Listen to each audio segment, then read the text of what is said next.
Welcome to the Farmers Union Insurance pregame show. My name is Lauren Hill, and I'm joined here with Edward Neiman and Ken Oda.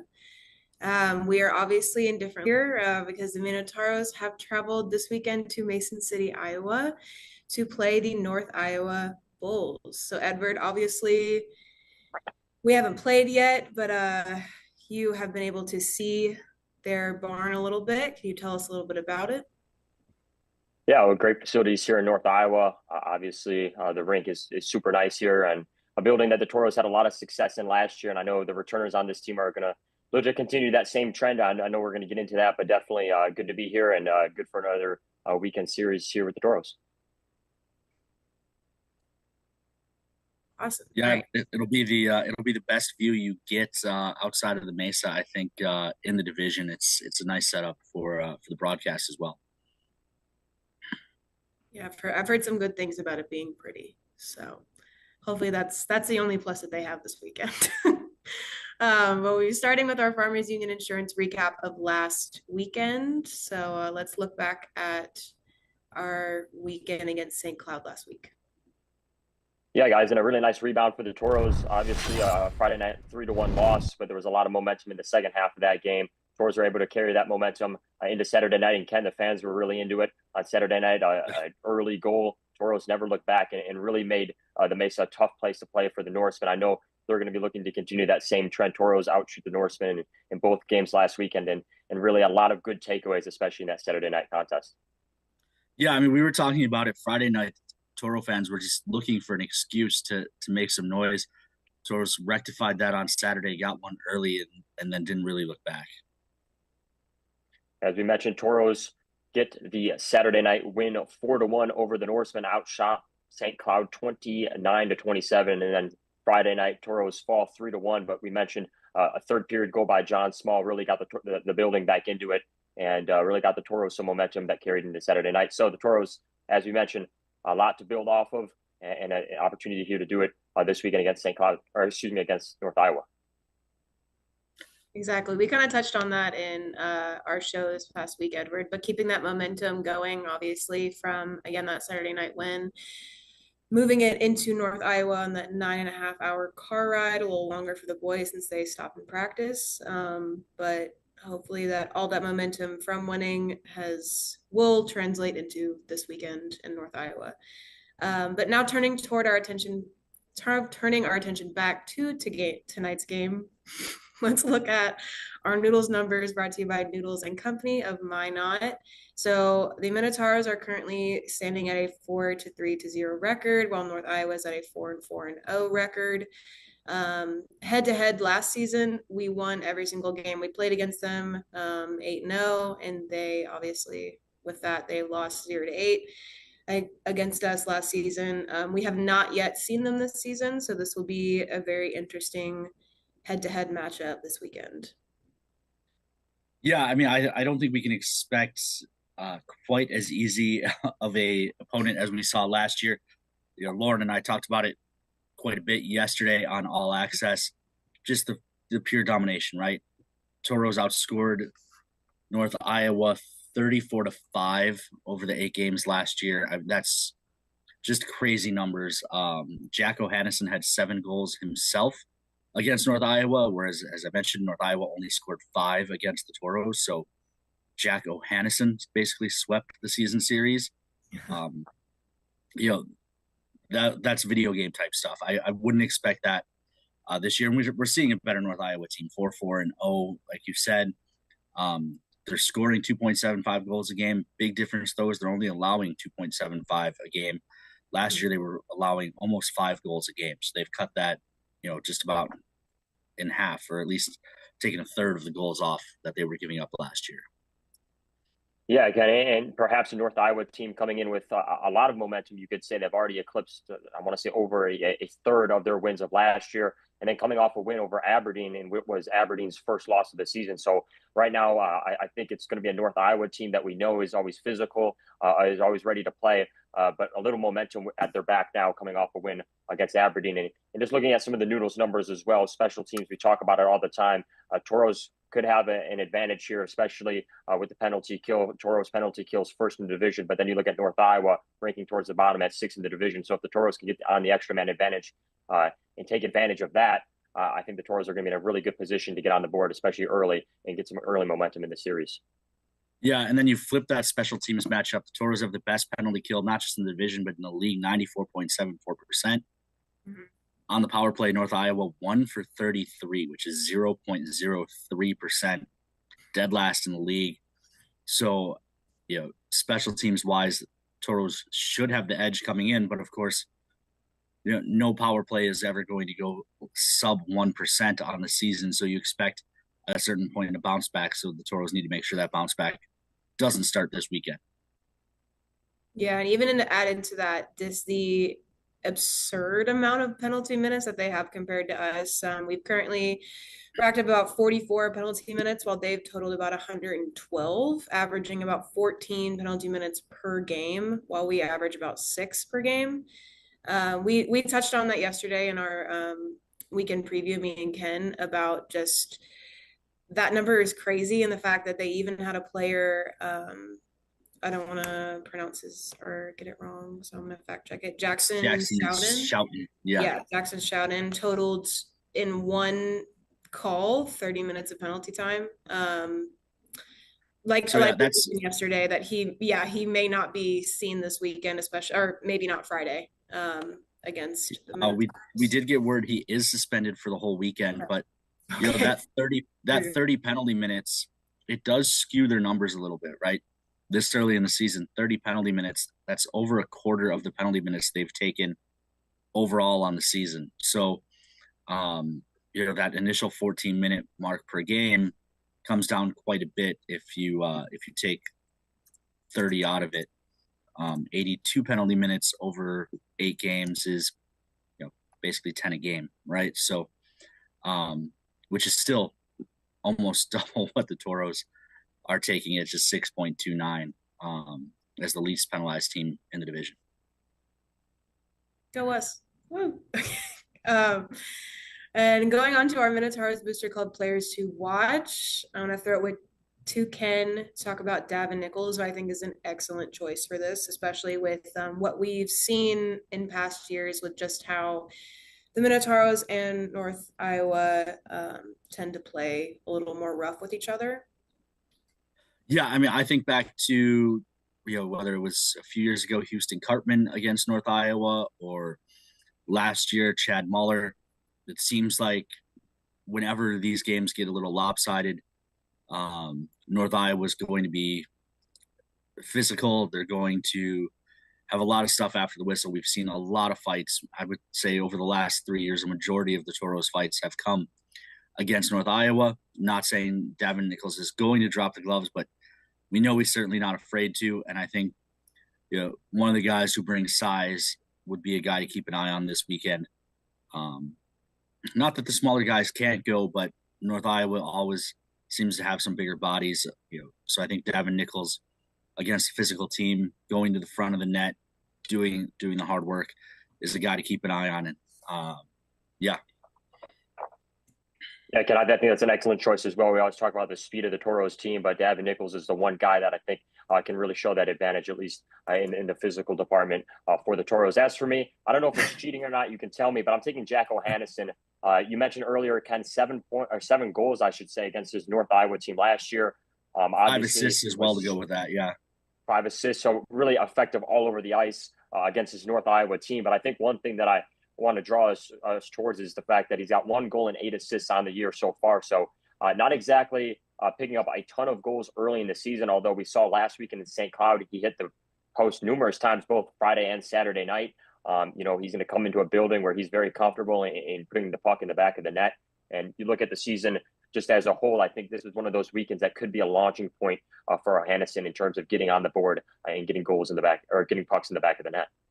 Not going to lie, Edward, I was thinking about going with O'Hannison. I just thought it was too obvious with the numbers he put up against North Iowa last year, and also just 6 assists over the last 4 games for O'Hannison since we moved into divisional play. So he's been heating up with points, and now going against the team that he's been killing all last year. Yeah, definitely an easy choice there. And then Lauren, you've got someone as well tonight. Yeah, I usually don't write in this, but as we were talking about this, I just added in a note. I'm not 100% sure. I could be wrong about this. I don't even know if he will be playing this weekend. I'm assuming he will be. Aiden Dress, he's new to our team literally as of this week.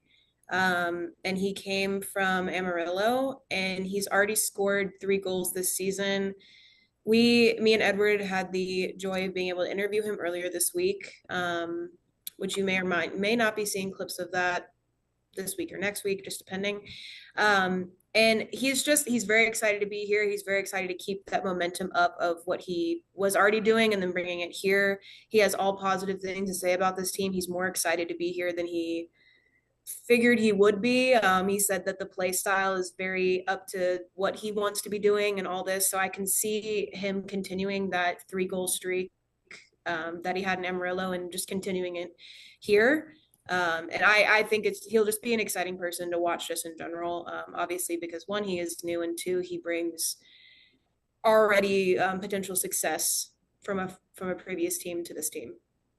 Well, and Yeah, 6'3", Lauren, sorry, I would say 6'3", 200 pounds. We talked about Yeah. size and strength against this North Iowa team. He's certainly bringing an element that, as much as I love guys like John Small, Ian Spencer, Jack O'Hannison, they're not the biggest guys. So, the Tauros have plenty of speed and skill. And I think adding another big body, someone who can go to the front of the net will help, some of those nights where we've seen the Tauros offense struggle, help them get some of those dirtier goals.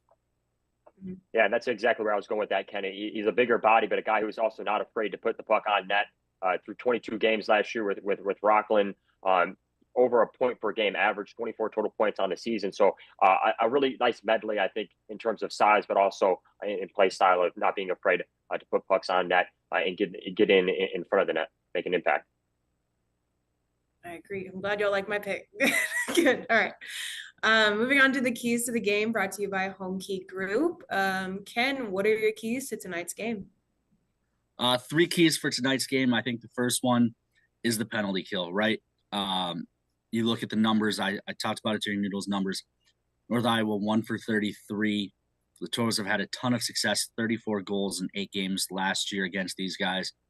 There's maybe going to be a little bit of a mental block that the Tauros have to get by, where North Iowa was so bad last year. They're going to look at this and go, hey, our penalty kill, we can go get some shorthanded goals this weekend.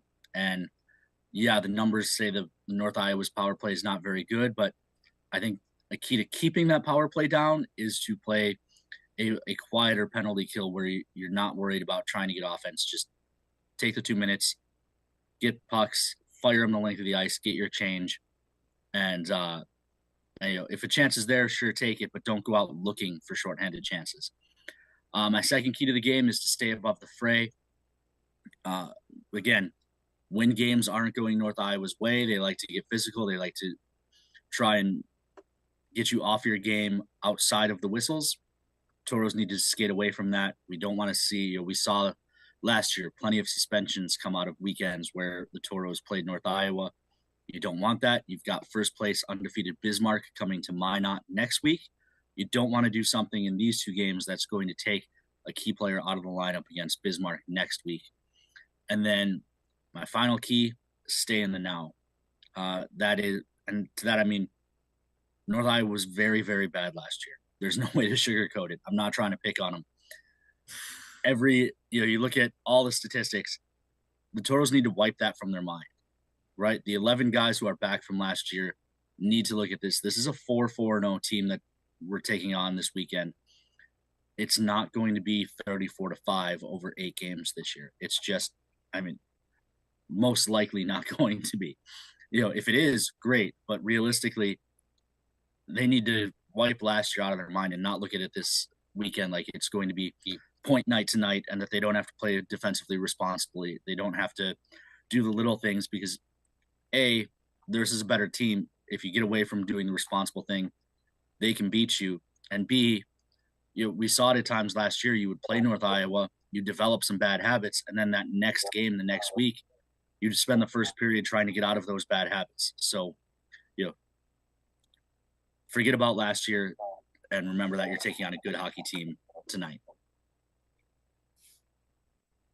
Can't agree more. I think that's definitely something that people or teams focus on, especially when they do so well the year before, and you look back and you're like, well, we had them last year, so we can do it again. No, it changes every year. You got to put yourself in that mindset of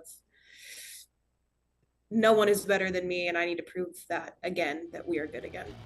And we will be back after this commercial break. Lucky for us, life is full of choices, big and small. They define us, make us who we are. And when it comes time for you to choose, a car, home, your next big adventure, or start a new business, Farmers Union Insurance has the variety of coverage options to protect each perfect moment. Farmers Union Insurance. Contact your local Farmers Union Insurance agent today. Minotauros fans, it's time to take out your phones and pull up the Tauros mobile app for your chance to win prizes throughout tonight's game. Starting with our Four Bears Sportsbook over-unders, we have first one is Tauros first period goals. Are we going over or under 0.5? I'll kick it off. I'll take the over. As much as I was just talking about how North Iowa was a better team than last year, I think getting the Tauros out in Mason City, they got there last night. I think they're going to be ready to go. And the way we saw them close out that game against St. Cloud, I think the guys are in a good spot. And I think they'll pop one early. Yeah, Ken, I'm going to take the under on this one, maybe just to be different. But, Toros are on their longest road trip of the year. Wouldn't be surprised. There has been some good goaltending with this North Iowa team, so I wouldn't be surprised it takes a little time for the Toros to get adjusted on the ice. And maybe that just comes with a scoreless first period on both sides. I'm going to go with the over here just because I want the game to be really exciting. So I'm going to go with the over, as well as the fact that I just feel like watching the two games last week and just how the first one or the second one started on Saturday. I feel like that energy is just going to be brought into that arena tonight. And I'm just going over. Our next one is total fighting majors called. Are we going over under 1.5? I'll take the under tonight. I think for one, Jackson Schouten being out of the lineup definitely diminishes the chances that we see a fight. But I think a big part of it last year was North Iowa, as we said, was not a very good team. We blew them out pretty much every game. So yeah, we saw some fights. Like Edward said, I'm expecting a closer game tonight. So I think we probably don't see a fight tonight. Wouldn't necessarily rule one out entirely for the weekend, but I think tonight probably not. So I'm going to take the under.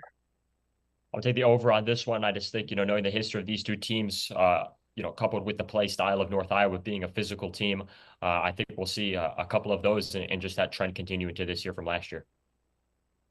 Yeah, I'm going over for this one. I don't know too much about North Iowa, but I have been shown some things that happened last year. And if those things are held to be true, I believe that this team is a little more physical than most are. So I'm going to go with over just because, again, you throw out that 34-5 record of last year or outscoring them 34-5. They're angry. So I'm going to go with over. And our last one is total Tauros goals for the night. Are we going above or below 3.5? I'm going to go over on this one, Lauren. I talked about potentially seeing a scoreless first period. I do think the Toros will eventually find their rhythm second and third period. And I think the speed of this Toro team is going to wear on the size of North Iowa. And I think that's going to be the difference tonight. And wouldn't be surprised if Toros pick up a nice win here in the first half of this weekend series against North Iowa. Yeah, I'm kind of in between on this one. I have a feeling that tonight's going to be a closer scoring game rather than tomorrow. It may be a bigger differential there. I'm going to go for under. I think tomorrow is going to be the bigger scoring game. And I'll go over on this one. You talk about North Iowa being a better team, but ultimately I'm going to go over until they show that they can keep the puck out of the net against us. I'm going to take the over. And that'll bring us to our McDonald's Toros trivia question. We talked about the style of play with North Iowa, which Toro posted a team record 45 penalty minutes in a single game against North Iowa. Was it Chad Muller, Kobe Volk, Houston Cartman, or Ben Johnson? Any guesses?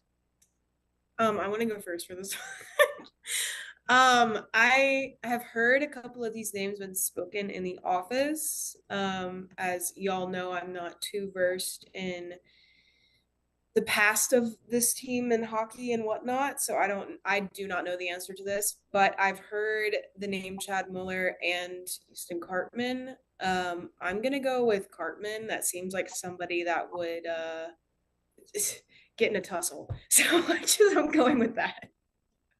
Yeah, similar thing with me, just a shot in the dark. Haven't been around this organization for all that long, but I'll take Ben Johnson.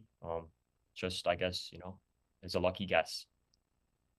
All right, well, we'll see if you guys are right later in tonight's game. But yeah, that'll bring us to any final thoughts before we wrap it up. Yeah, well, I think my main thing, here this weekend is obviously longest road trip of the year for the Toros, coming off a win, so definitely some momentum. You want to take care of business this weekend. I know the Toros don't want to look ahead of this weekend, but on the other side, they do have a Bismarck team that is on fire and what will come off a quick turnaround. So I think Toros going to want to take care of business this weekend and head back to Minot with 2 wins. Yeah, I agree. It's a long bus ride home. It's a really long bus ride home when you lose. So I think it's a chance here for the Toros to pick up some points and then set themselves up. With the win last Saturday night, you take 2 in North Iowa. You're on a win streak headed in against Bismarck, and we'll see if they're still on a streak as well. They're taking on Watertown this weekend, so it'll be an interesting matchup there. And then Thursday night here at the Mesa, potentially undefeated Bismarck team against the Tauros for a little bit of a rematch of the Central Cup Finals. All right. Well, that will do it for the Farmers Union Insurance pregame show for tonight, and we will see you again tomorrow for the pregame show for tomorrow's game.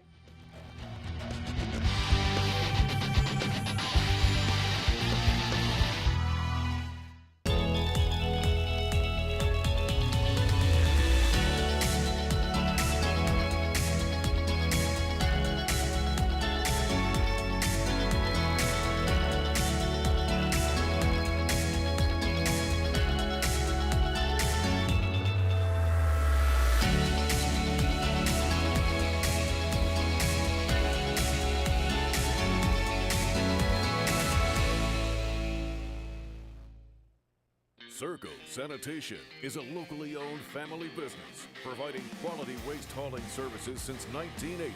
We provide service to residential and commercial customers, as well as roll-off service for large projects and construction sites. We are dedicated to providing excellent service at competitive prices without deceptive contracts or hidden fees. For more on what Circle Sanitation can do for you, call us or visit circlesanitation.com. Since 1977, Northwest Tire's been your partner on the road for over 40 years. People have put their trust in our quality brand tires and expert service on the roads and in the fields for work, play, and travel. Northwest Tire, keeping you rolling down the road. If RPMs raise your BPMs, if the open road is an open invitation, then get up and go. Go turn some heads. Go turn a wrench. Go windows down, go volume up. Go in, go out, go off. Napa has America's largest network of parts and care, here to keep you firing on all cylinders. Don't let talking about tough topics scare you. Talk to your child about the dangers of underage alcohol use today. This message brought to you by the 1st District Health Unit and the Minot Minotauros. The puck, the net, the crowd, the moment. A chance to make history. Just like that perfect play, we're here to help you win at your financial game. At Great River Federal Credit Union, we offer competitive rates and innovative technology designed to empower you to achieve your goals. Become a member of Great River and score a $100 bonus when you use promo code HOCKEY100. Visit greatriverfcu.org/hockey100 for details and open your account. Member NCUA. At Northwest Tire, we're part of your community, and we want you to be part of our family. We're about more than tires. We're about superior customer service to keep your vehicles and equipment safely rolling down the road. If you'd like to join a company that truly cares for our customers and employees, come work with us and become part of our growing family. Apply at nwtire.com. Northwest Tire keeps you rolling down the road. If you're taking a prescription opioid, please don't drink. Mixing alcohol or another drug increases your risk of overdose. Know how to be safe at behavioralhealth.nd.gov. Opioids. Fill with care. In life, there's good, better, and the best. The same theme applies for our car and light truck tires at Northwest Tire. We offer you good tires, better tires, and the best tires. Which choice is right for you? That depends on your tire performance needs and your budget. The choice is yours. Come in and talk to one of our tire experts and we'll help you decide which tire is best for you. Tire keeps you rolling down the road. Hi, I'd like to add my new motorcycle to my insurance policy, please. Greetings. Is it a moped or unicycle? No, it's a motorcycle. Unicycling enhances core body strength. No, it's a motorcycle. It has 2 wheels, a seat, handlebars. Does it have rocket boosters? Can I speak to a live agent? Impossible. All agents have been neutralized. At Farmers Union Insurance, technology is important, and so is finding the best options for our clients, person to person. Farmers Union Insurance. Local agents, more options, great rates. If RPMs raise your BPMs, if the open road is an open invitation, then get up and go. Go turn some heads. Go turn a wrench. Go windows down. Go volume up. Go in. Go out. Go off. Napa has America's largest network of parts and care, here to keep you firing on all cylinders. Don't let your house become haunted with bad decisions. Say no to underage drinking in your home. This message brought to you by the 1st District Health Unit and the Minot Minotauros. When facing disaster, it's not just the things we lose, but the memories. But there's hope. ServPro, with decades of experience in Minot and Bismarck, is always ready. Our certified professionals don't just restore homes, they rebuild lives. Because to us, you're not just a client, you're family.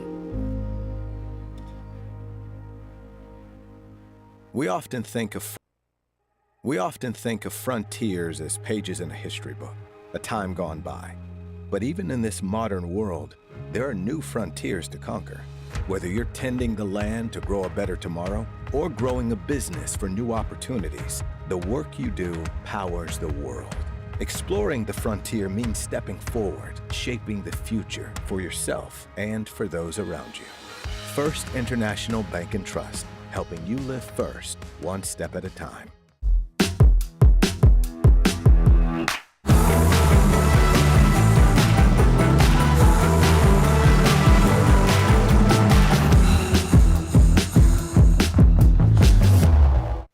As long as you have the back of someone in the midst of an overdose, North Dakota's Good Samaritan Law has yours.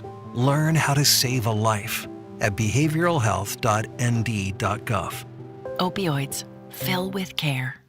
On the field, a lot of people know me as number 11. And while I really appreciate and value all the fans of number 11, off the field, I appreciate how First Western Bank and Trust bankers take the time to learn about me and never treat me as just a number. You too can bank where you'll never be just an account number. First Western Bank and Trust. You can bank on us.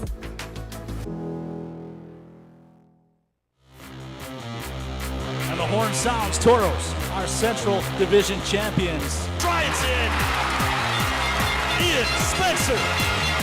Hands off far side, shrugged away by Lucas Sweat. He shot it in. Tauros win. Shot it in. Tauros win. John Evans is second of the night. Is there a better place to play junior hockey than Minot, North Dakota?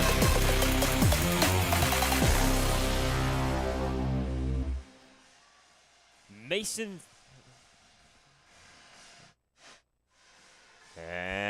City, Iowa is the site for Friday night Tauros hockey here on the Minotauro Network. I'm Edward Eamon, bringing you Tauros and Bulls for the first time this season. Welcome inside the Mason City Arena. Tauros looking to make it a streak, coming off a win on Saturday night over the Norsemen from St. Cloud. Tauros enter this one above the 500 mark at 4-3 with the win last Saturday.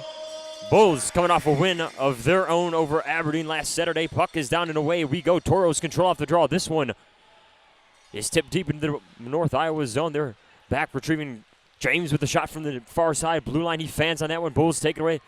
They'll skate this puck back into the neutral zone. John Small gets held up in center ice as an offsides will be called just 20 seconds into this one. Appreciate everyone tuning in aboard on Facebook and YouTube Live, as well as NATV. Sally B with the Chicago crew checking in. The Carbo and the Glade families checking in on Facebook as well. The Brits checking in from the Magic City as the Tauros control the neutral zone draw. Mahler will send it up to James. James skates this one back into the neutral zone. Quick shot. It's intercepted through traffic. Tauros control the Small with a shot that goes wide of the net. Center of the ice early. Opportunity here for the Tauros as James fires one that's held up. Tauros still working the offensive zone. Small trying to keep that one in as the Bulls will tip this one back out of the neutral zone. Tauros will have to reset. Spencer will send this puck in. Tauros will go for a change. Bulls back to retreat and retrieve. They'll dig in the near side corner. O'Hannison out there trying to get that one pinned off the near side boards. This one will be rung around the far side. Bulls pick this one up. Carrying this one in the neutral zone is McIntosh. As they'll battle in the far side corner. Tauros take this one away. Batten in on the defense for the Tauros. He'll give it to Ingstrup. Ingstrup will dump it to O'Hannison. O'Hannison will chip this one high up into the air as Tauros will enter the offensive zone. Uhala out there poking at the puck far side. Bulls work this one back in the neutral zone. Batten will be tripped up neutral zone, so we'll have a delayed penalty coming. Bulls will touch up. Tauros will go to the early extra man advantage. Power play presented by First Western Bank and Trust. Tauros get the penalty as the Bulls will send one to the box for tripping.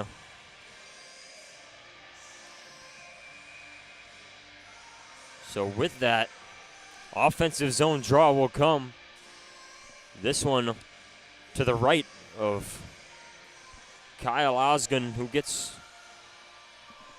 call here tonight.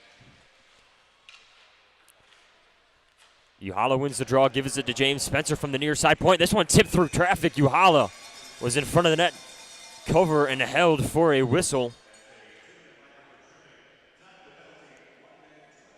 Let's pull up information here, but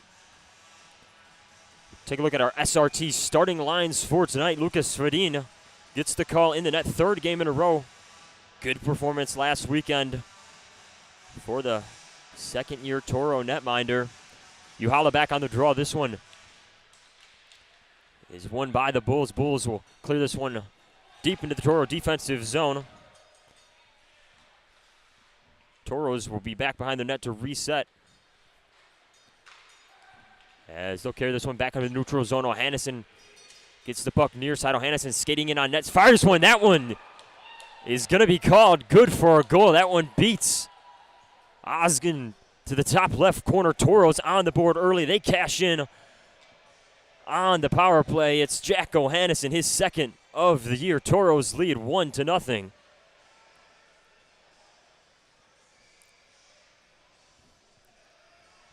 Talked about it earlier in the pregame show. Jack O'Hannison, effective against this North Iowa team last year, 7 goals. A handful of assists as well, as he makes his presence known once again inside this building, getting the first goal of the season series. Tauros on the board with the early advantages. We're back underway. Tabulis in on the action, near side. Shot that goes wide of the net. Tabulis back in pursuit, far side boards. Bulls trying to work this back in the neutral zone. They'll eventually do so. Hagstrom tries to hold that puck up on the far side point. Tauros will clear this back into the Bulls zone. As they're reset now, facing a 1-goal deficit. Turnover in the defensive zone for the Tauros. Marvin Cordes tries to find a shot on net. Not enough room there to get something going. Tauros do take a address. Backhanded shot that goes wide of the net. Tauros still working Tui. Throw it down the blue line to Hagstrom. Hagstrom will send one in and go for a change. Tauros still working. As Dress will look for Mahler. Mahler can't get a handle on that puck, so North Iowa will take over. Tauros will go for a change. This one carried up into the neutral zone. Shot through traffic. This one fed inside. Good block there by Svedin as this one sent back out of the neutral zone. Bulls will have to reset. So it was Kim in there on the near side of Svedin trying to feed one towards the back of the net. North Iowa taking this in the offensive zone. Puck thrown high up into the air. Finally settled down by James. James trying to punch it down the far side boards. North Iowa working in front of the net. Suzuki guarded by James. James with some good defense to force this one back to the far side. Funk will pick this one up, throw it to Nichols. Or to Ramirez, I should say, as Ramirez tries to find Funk near side. Funk will just ring it around the back of the net. Ingstrup back to the blue line. Down to Mahler. Mahler will fire one. That one easy blocker save by Osgun. As North Iowa will pick this up far side. They'll skate down the ice. Good defense there by Mahler to pick the offensive rush off. As the Tauros will send it back behind the net of Osgun. North Iowa will reset. One fed far side to Monroe. Monroe working up against the boards with Ingstrup. Ingstrup will do a nice job laying the hit and taking this one away. Tauros working 15:53 to go here in the first period. Fed down the far side boards by Small. North Iowa will pick this one back up near side. Will fire one wide of the net. That one goes back around and is controlled by Spencer. Spencer will feed it to Ramirez. Ramirez backhands this one into the offensive zone. A coin in pursuit to the far side corner. A coin will be swarmed up against the boards by Maltino. Both teams trying to free up the pin puck as North Iowa will finally come away with it. Quick takeaway, though, in front of the net as Small controls and feeds it to a coin back up top to Hagstrom. Hagstrom working from the far side blue line. So he'll lose this one as it'll go back into the neutral zone. Tui will control and reset. Small will skate into defensive zone for the Tauros. Give it to a coin. A coin will send it back to Small. Small gains the line. He'll skate in the near side, be held up. Tui in on cleanup is this play will be whistled dead, and I believe the Tauros are going to go back to the power play. It's going to be another tripping call here against the Bulls. This one for the second tripping call of the night with 14:55 to go. We'll take a look at our goaltending matchups here. As we said, Lucas Fedin back in net for the Tauros. It's Kyle Osgun for the Bulls. A 1.692 goals against average and a 9.52 save percentage. He's off to a heck of a start here for North Iowa, but still some work to be done here. Tauros win the offensive zone draw. They'll work on the man advantage. Sent back up to James. James works it to Spencer against the blue line. Spencer skating in. He'll give it back to Ohannesson. Ohannesson to James. James back up top to Ohannesson. Ohannesson looking for an open shot. He'll fire one. That one just high and wide of the net. James will control on the near side for the Tauros. He'll ring it around the net. Ohannesson will meet that one against the far side boards towards the blue line. Give this to James. James back up top, this time to Spencer. Spencer will fire one into Yohala. Yohala tries to feed it towards the center of the net. That one goes off the pad of Osgun as the Bulls will reset. Tauros with some time still on the penalty, or the power play, I should say. It says 131 minutes to go on the power play. I do not believe that is accurate if I had to guess, but Tauros working in the offensive zone. Quick takeaway from the North Iowa penalty killed unit as they'll clear that one. Tauros back behind their own net to reset. Trying to do some quick math in my head here to get our... Let's see. So Coyne will meet this one far side boards. He'll control against the boards. We'll have 40 seconds to go here as Coyne will gain the line.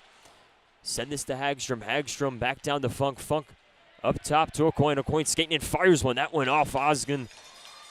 Rebound out to the far side. Tauros control. Hagstrom to Coyne. They'll pass it back and forth. Eventually fed down below the goal line to Funk. Funk back up top to Coyne.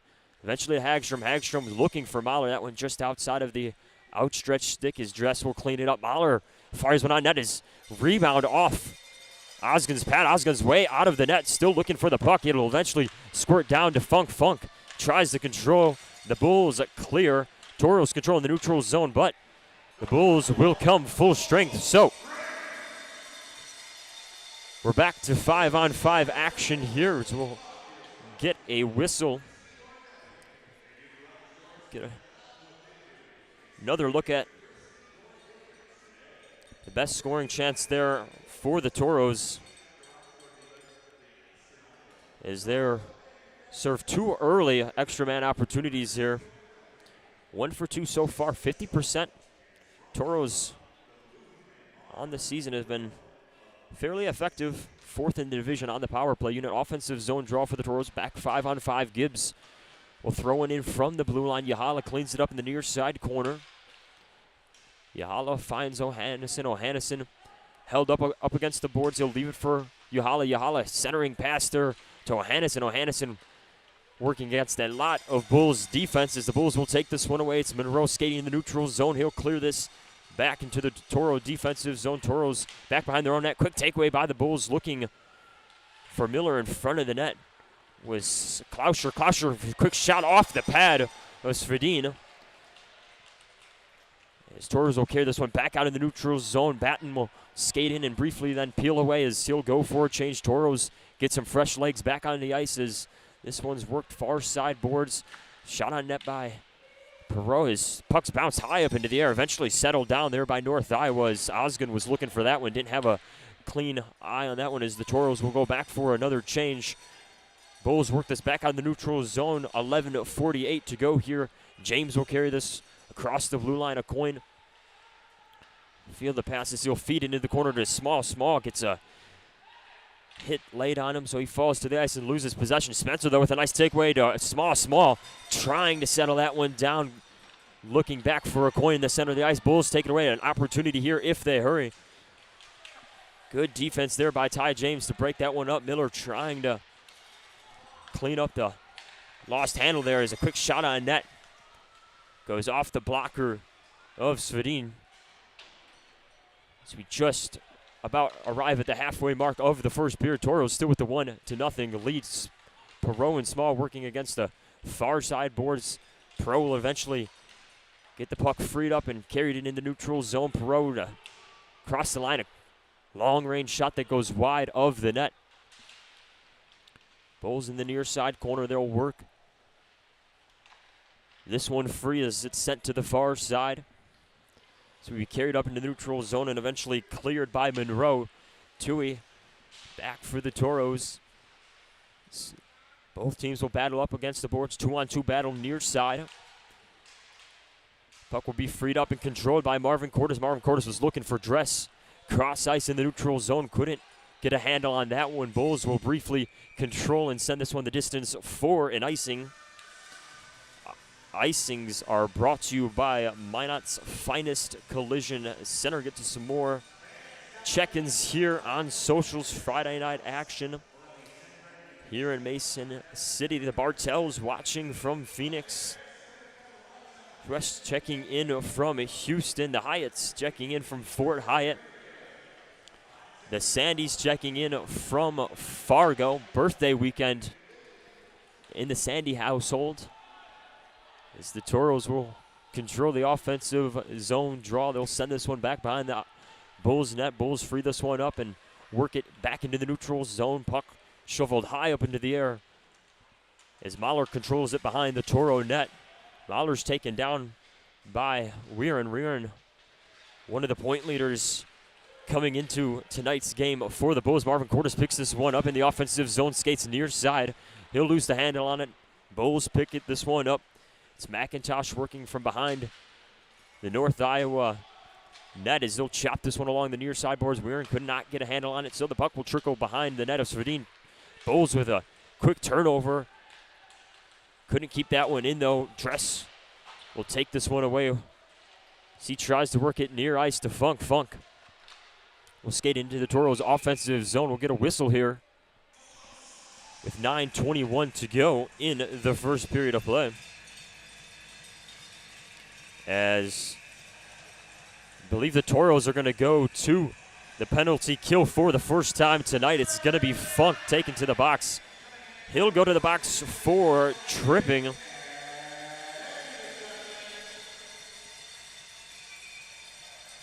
As yes, happy birthday to our intern, Grace Sandy. Big birthday weekend.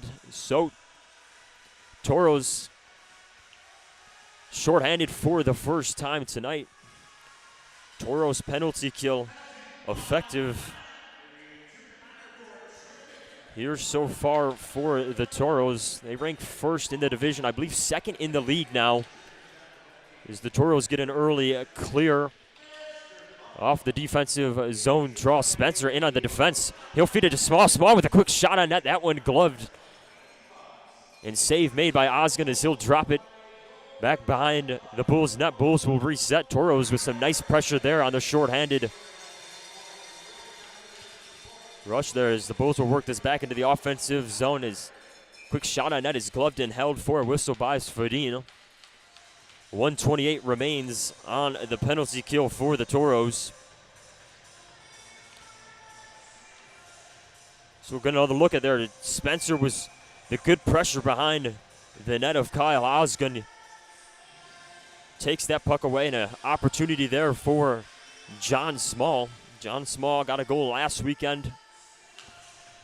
He's also been an effective scorer so far here for the Tauros. Tauros control the defensive zone draw. Ingstrup will work it back out of behind the Toro net. Bulls take this one away against the far side board. Centering pass there is shot on net, goes out, up and out of play by Bard.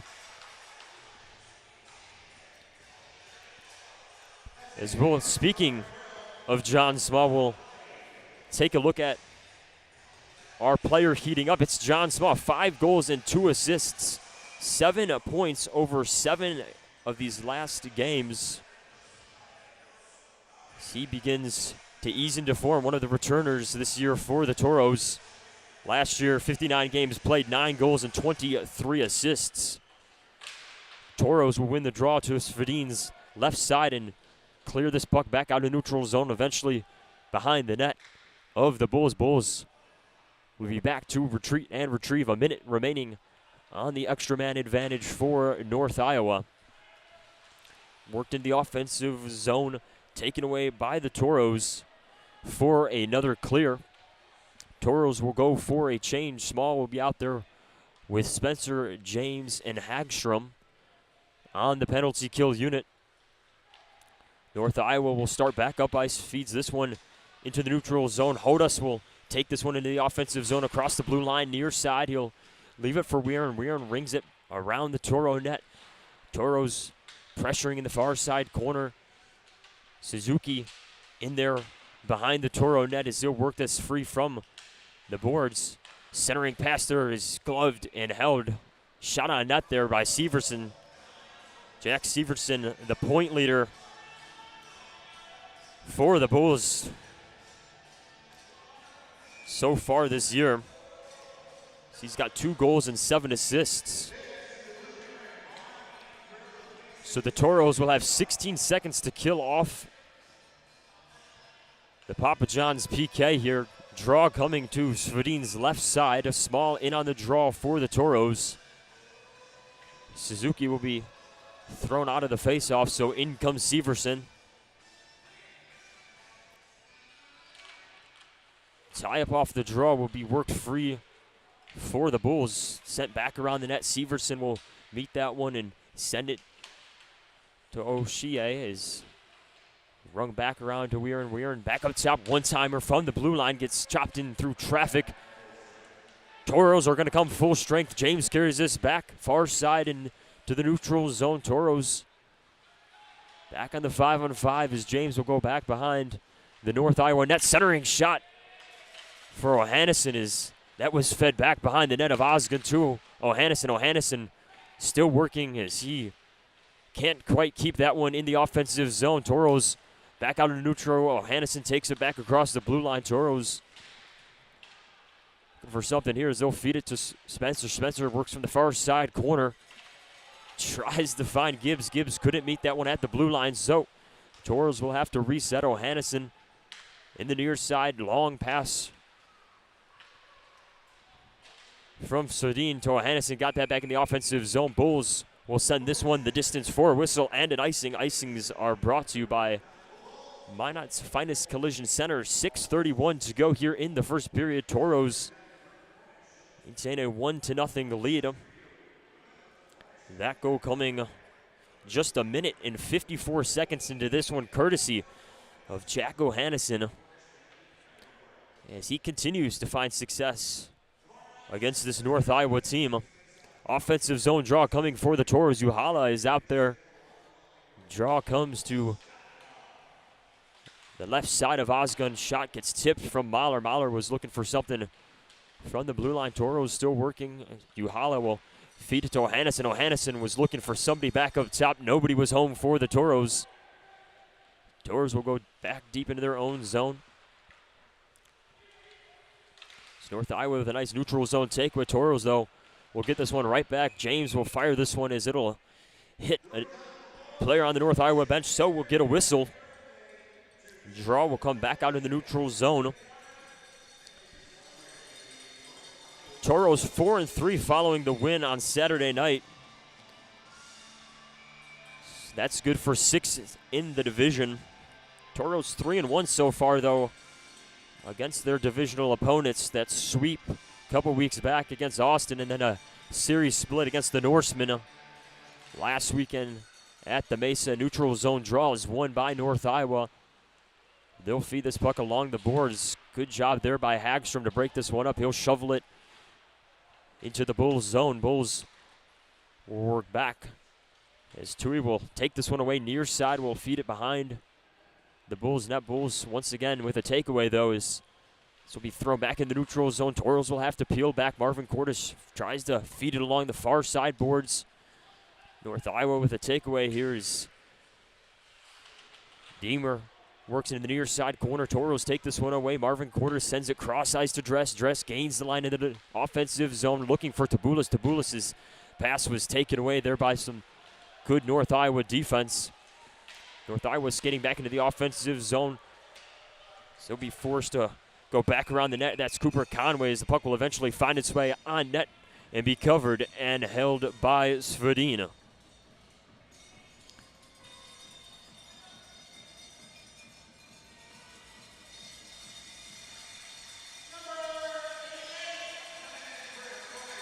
Taking a look at our early shots on net.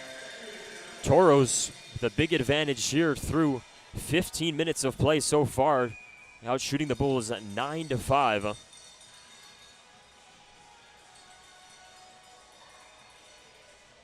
So the draw will come to Svedin's left side.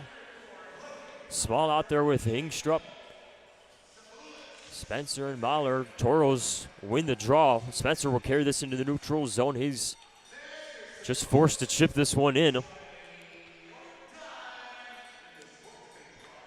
Tauros going to be short-handed here. Tabulis was sent to the box there in that last stoppage for hooking, so Tauros' second Papa John's PK of the game. North Iowa working this into the neutral zone, looking to rear into the offensive zone. Takeaway there by Mahler. Mahler can't keep a handle on it, so Hudas will keep this in the offensive zone for the Bulls. He'll work it to Suzuki. Suzuki skating into the center of the ice, looking for a man there. Couldn't quite find him. It was Cash Crawford stalking in the center of the ice. Suzuki's pass, though, just went wide, and Tauros will poke this one back into the defensive zone of the Bulls. Bulls back to reset. The 1:09 to go on the extra man advantage. Suzuki will carry this along the near side point in the offensive zone. Sievertson will skate in his shot. Chopped at by Hagstrom as he skated in towards the right side of Svedin. Bulls still working in the offensive zone. This one pinned up against the boards back behind the net of the Tauros. It's Gibbs in there for the Tauros as they'll continue to hold this along the boards. Batten is in there along for the Tauros as well. Puck finally freed up as Weirin tries to meet this in the far side corner. Tauros take it away and will chip this into the neutral zone for a clear. Final 30 seconds of the power play here for the Bulls. It's nice pressure here by Batten as he'll take it away, trying to look for Marvin Cordes in the center of the ice. Once again, good pressure there by the Toros. Shorthanded on the penalty kill. The Toros will play some good defense here. Poke it back out of neutral zone. Bulls trying to feed this one in here. Final 5 seconds of the power play. Toros clear this one. Minot will come full strength. So, Toros survive the penalty kill here with 3 minutes to go. Toros taking this into the offensive zone. O'Hannesson on net again. Save made by Osgun. Rebound out to the near side. O'Hannesson working this back into the offensive zone, looking for Yahala. Yahala gets met with some good defense there by the Bulls. Bulls take it back into neutral zone. Osborne works near side. Feed it to Conway. Conway to Kim. Kim trying to work in front of the net.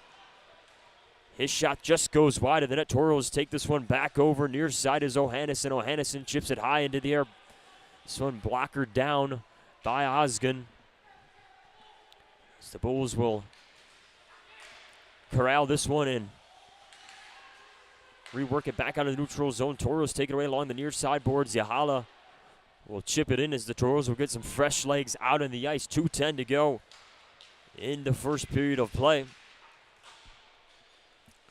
Toros chopping at it in the neutral zone. Marvin Cordes carries this across the blue line. Shot on net there by Spencer. Save made by Osgun. Toros, though, control the rebound. Another shot covered and held. So take another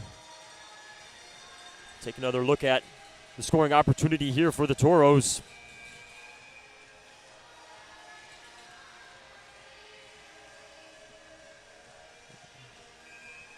So Toros are looking to carry this lead into the first intermission. Toros 3-0 this season with a lead after the first period.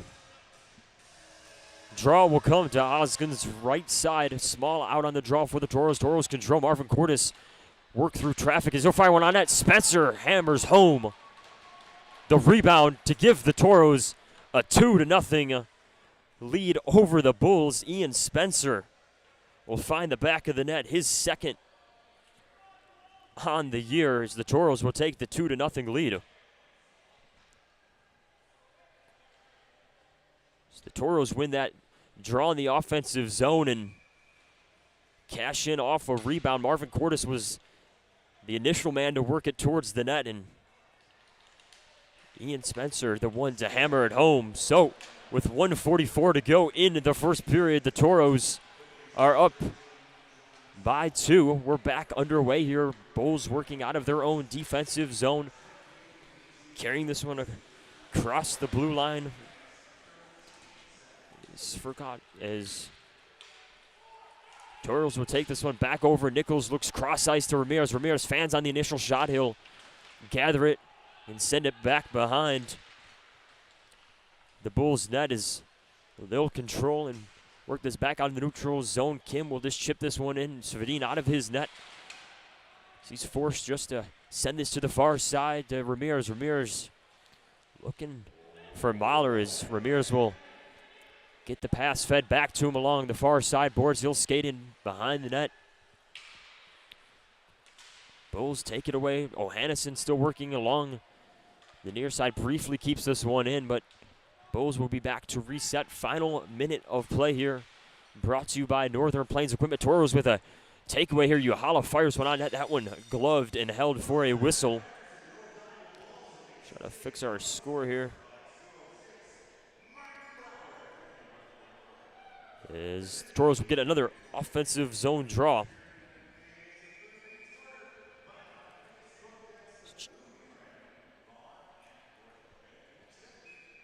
Draw will come to Osgun's left side.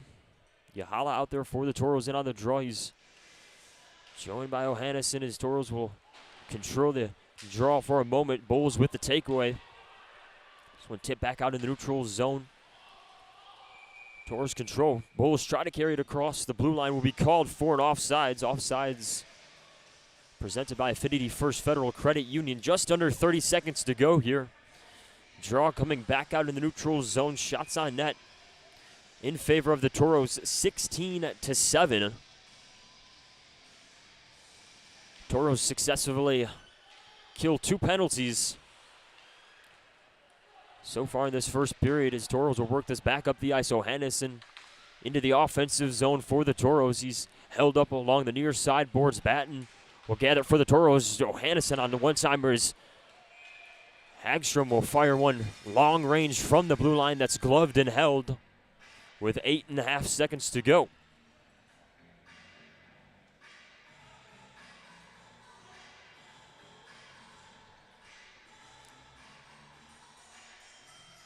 So, offensive zone draw here for the Tauros. This will have to be quick.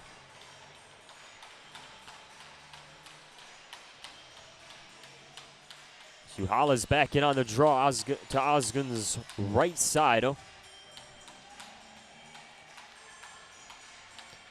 Tie up on the draw. Puck eventually freed up and set up and out of play by the Bulls.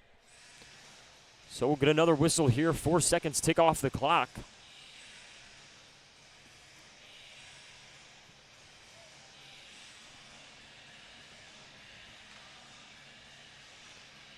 So we'll reset on the face-off.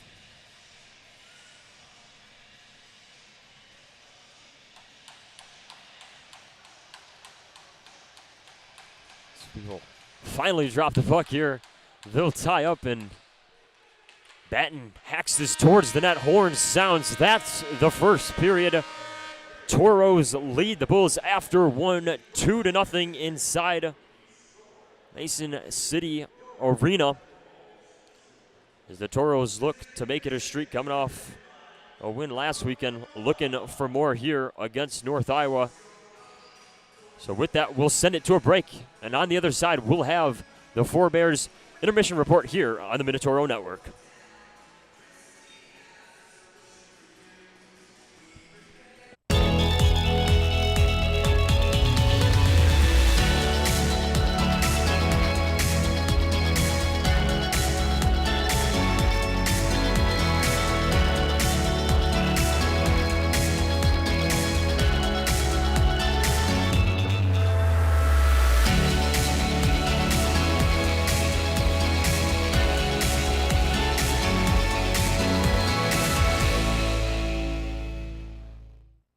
Circle Sanitation is a locally owned family business providing quality waste hauling services since 1980.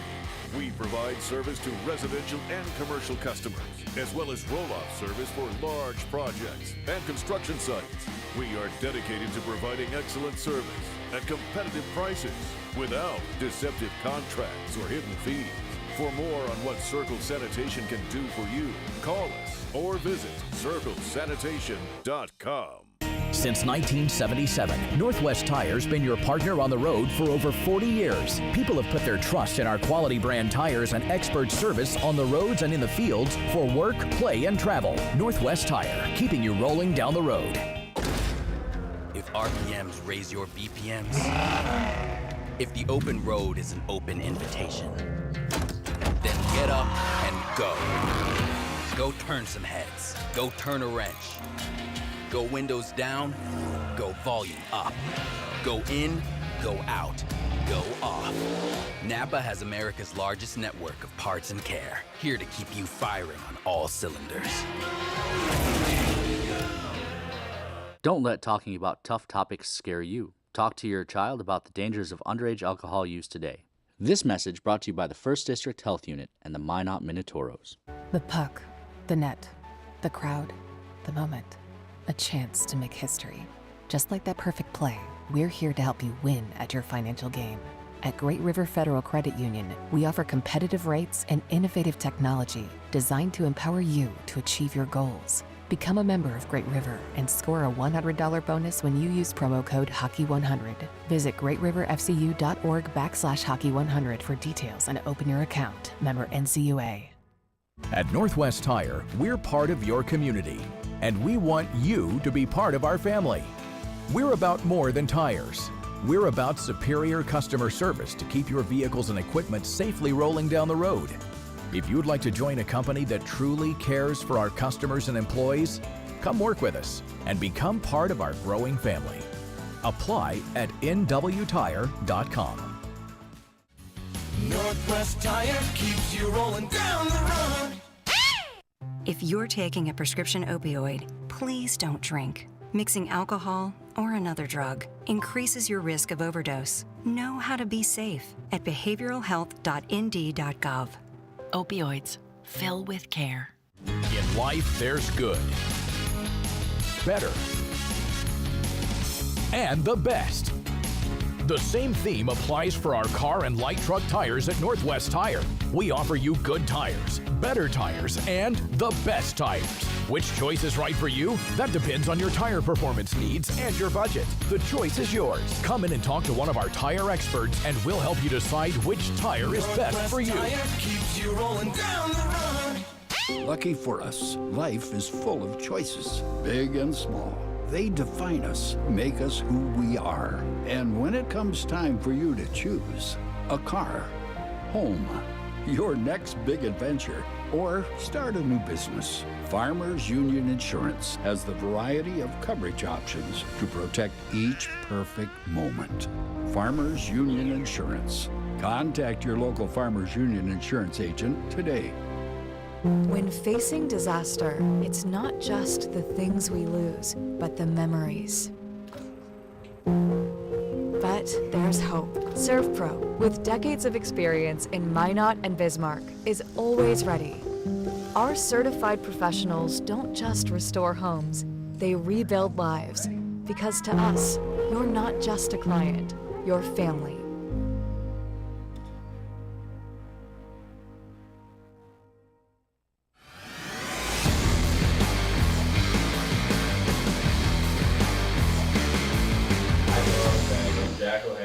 You're watching Tauros hockey on NAHLTV.com.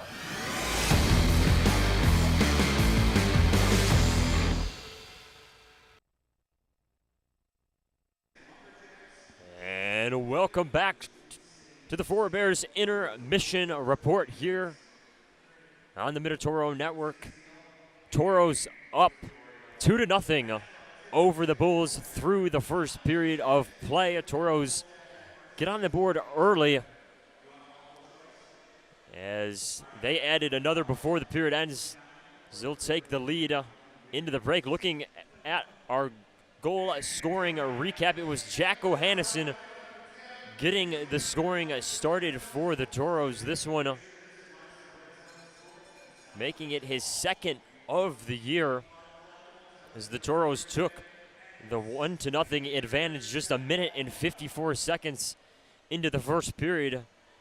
And then it was Ian Spencer, his second of the year. Assists on this one coming from John Small and Murray Marvin Cordes to give the Tauros a 2-0 lead. With O'Hannison's goal, he now has 8 career goals and 6 career assists in 15 games against North Iowa. 14 of those points coming in the last 9 games after the Bulls kept him off the score sheet for 6 games of his rookie year. So Jack O'Hannison, talked about him in the pregame show, really was a productive player against this Bulls teams last year, and despite only having 1 goal coming into this game, he finds the back of the net for his second of the year, his 10th point on the year, though, for the Tauros, as stays active in the assist column. So with that, we'll get to some scores around the rest of the league. New Hampshire and Northeast. New Hampshire with a 3-1 final, or excuse me, 5-1 final, as they pick up the win over the Generals. New Jersey and Elmira, New Jersey, with a 5-1 lead. That one just getting the third period underway. Rochester and Johnstown with a 2-1 advantage over the Junior Americans. That one in the second period of play. Maine and Maryland. Maine up 2-1 about halfway through the second period there. Danbury and Philadelphia. Danbury with a 2-1 lead. That one also just about over the halfway mark in the second period of play. Lone Star and Oklahoma at the intermission. Lone Star up 1-0 over the Warriors. Austin and St. Cloud, the Norsemen, up over the Bruins at home 1-0. That one at the first intermission. Aberdeen and the Mallards tied up at aces, just getting the second period started in that one. Chippewa and Springfield, the Junior Blues lead 1-0. That one also at the intermission. Amarillo and Shreveport. The Mudbugs lead 2-1. That one just the final few seconds ticking off the clock in the first period. The Shamrocks, Watertown, that is up 1-0 over Bismarck at the first intermission. Bismarck, of course, will travel to Minot next weekend to take on the Tauros. New Mexico and Odessa. Odessa up 1-0 over New Mexico. That one at the intermission. Colorado and Corpus Christi. Colorado up 1-0 halfway through the first period of play in that one. Anchorage and Fairbanks still to come later tonight, as well as Wisconsin and Kenai. So that will round out your scores, your out-of-town scores, I should say. But with that, we're going to take a look at our over-unders that we went from the Forebears sports book. Tauros first period goes to over-under 0.5 on that one. Tauros hit as they netted the 2 goals in the first period of that. Total Fighting Majors called over-under on that one, set at 1.5. Haven't seen any yet. Still 2 periods of play, though, still to come. And then your last one, total Tauros goals set at 3.5. The pace we're going looks pretty good on the over for that one. So with that, we're going to send it out to an interview that we did this week with Tauros second-year forward Chuck Owens. Chuck is not in that lineup tonight due to an illness, but of course got a goal last weekend against the Norsemen. So yeah, take a look and enjoy this one.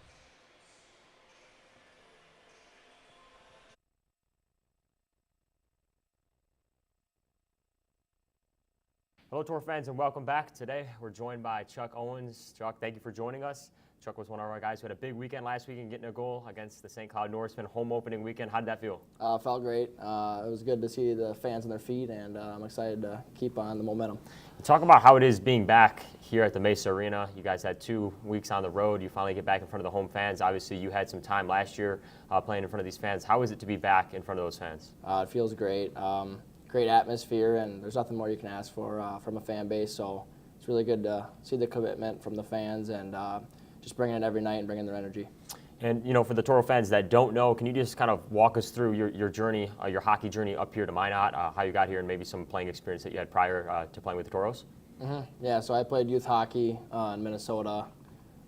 Then I played high school hockey starting from my sophomore year all the way to my senior year. And then before my senior year, I made a decision to tender with the Tauros. I got a great opportunity to do that. Came up here after my high school season, my senior year, and joined the Tauros for that playoff run for the good 3 months.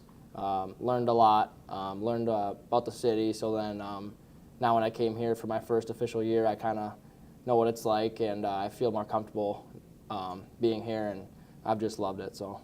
And you talk about, you know, playing high school and then coming up here to NAHL. Can maybe, like, what are the differences? Like, what are the biggest things that you notice that are different now playing up here? Yeah, it's a different speed for sure, but at the same time, there's also a lot of players that I played against that play in the NAHL or even go to the USHL. So there's a lot of really good talent actually in high school hockey in Minnesota, but it also is just a big speed difference at the same time, just overall pace, and which is good. Took a couple weeks for me to really get used to, but after that it was pretty nice and felt more comfortable. So talking a little bit about you yourself, you know, just not just hockey, but maybe some of the things that you put in this form that we asked you guys. You said we asked you what current NHL player that you think your game is most similar to. You said Matthew Tkachuk. Can you tell us a little bit about that? Yeah, I think well, my good high school buddies when we played high school hockey, they said that they just think the goals I score usually aren't the prettiest, which doesn't really show last weekend. But yeah, usually they're not that cool looking. But when I do score, it's usually a big moment, and I think Matthew Tkachuk he does that. I don't know, he just plays kind of physical. And I don't know, he's a good teammate. He talks a lot, so I try my best to do both those. So if you were playing hockey in the NAHL, what would you be doing? I think I'd be doing some sort of service in the military or Air Force or something.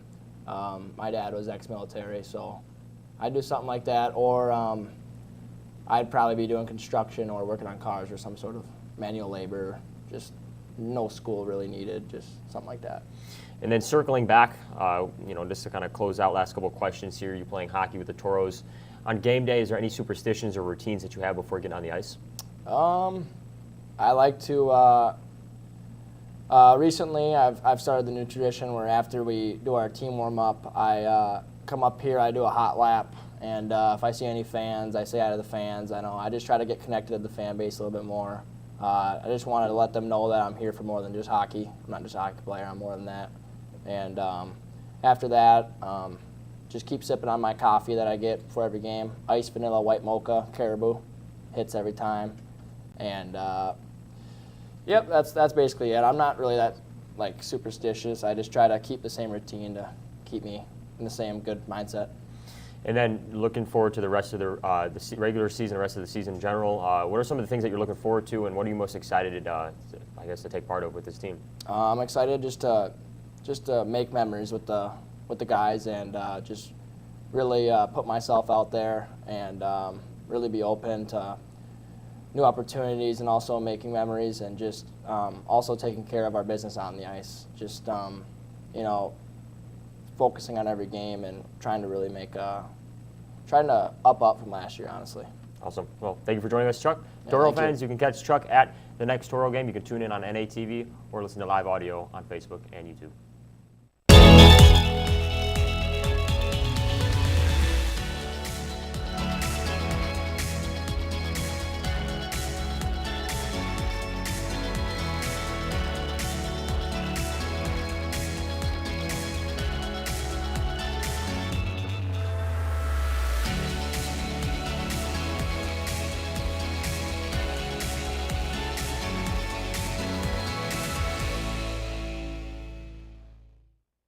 Circle Sanitation is a locally owned family business providing quality waste hauling services since 1980. We provide service to residential and commercial customers, as well as roll-off service for large projects and construction sites. We are dedicated to providing excellent service at competitive prices without deceptive contracts or hidden fees. For more on what Circle Sanitation can do for you, call us or visit circlesanitation.com. Since 1977, Northwest Tire's been your partner on the road for over 40 years. People have put their trust in our quality brand tires and expert service on the roads and in the fields for work, play, and travel. Northwest Tire, keeping you rolling down the road.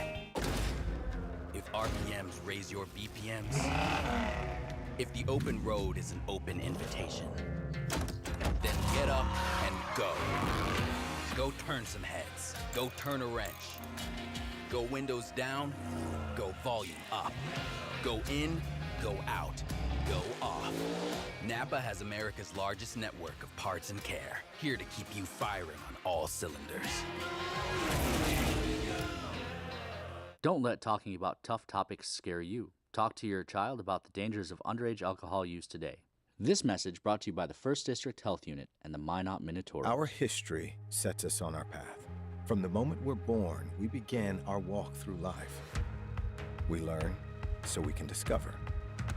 We find our passion and develop our skills. We build relationships. We start thinking about what we're going to leave behind to those we love. Let our legacy help shape yours. First International Bank and Trust. No matter your place in life, we can help you live first.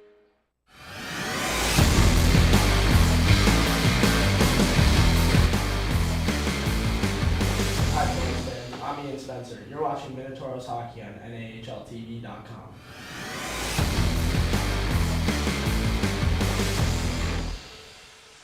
And welcome back inside Mason City Arena here in Mason City, Iowa. Through one period of play, the Tauros have a 2-0 advantage over the North Iowa Bulls. Tauros, of course, swept this North Iowa team last year for a perfect 8-0 record in the season series, looking to continue some of that same success this year against the Bulls. Those first period goals for the Tauros coming by way of Jack O'Hannison and Ian Spencer, two returners that were part of that run for the Tauros that, like I mentioned, resulted in a perfect season series record against this North Iowa team.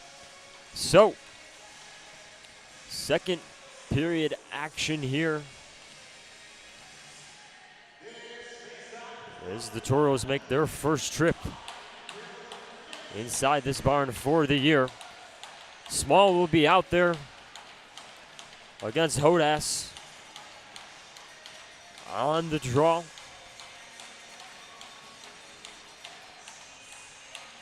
As we are almost there for the second period puck drop.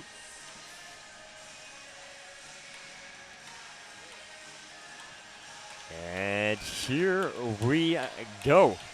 Puck is down and we're underway. Second period of play. Tauros will skate deep in their own zone to retrieve this one, fed from back behind the net out by Ty James. He'll send it to Small. Small will work it along the near side boards.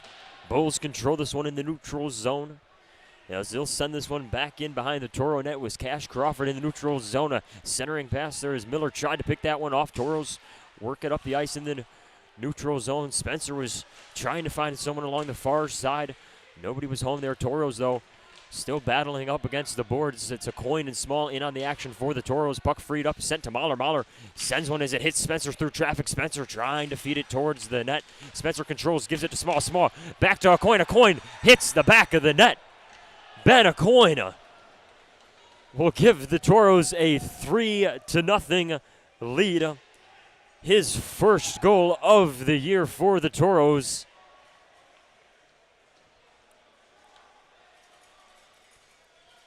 As they had the third one on the night. So we'll get another look at that one and talk about the tic-tac-toe passing early in the season for the Tauros. A little bit of it on display here as a Coin hammered that one home. As we are back underway, Tauros control the neutral zone draw and send it back behind the net of Osgun. Osgun works it to the far side. Bulls chopping at it as back and forth we go. Yahala takes this one back over in the near side. O'Hannison skating in, and as he tries to wrap that one behind the back of the net, is it's sent back into the neutral zone. Toro still stalking, though. O'Hannison leaves it for Batten. Batten to Ingstrom. Ingstrom fires one off the pad of Osgun. Rebound out to the near side. Bulls will free this one up from pinned along the near side boards. Toros poke at in the neutral zone, though, and send it back into the defensive zone of North Iowa. North Iowa will reset. 18:30 to go here in the second period of play. Toros pressuring this North Iowa team as Kim is now off on a breakaway of his own. Tui will hold him up and take it back away as he'll skate in the neutral zone, eventually gain the blue line. He looks for O'Hannison. O'Hannison couldn't get a stick on it, so it'll ring back around the North Iowa net. Toros will go for a change. North Iowa will send this one the distance. Vadin gets a stick on it as he feeds it back to the near side boards. Toros with another clear out of the neutral zone, as this will go for a whistle and an icing.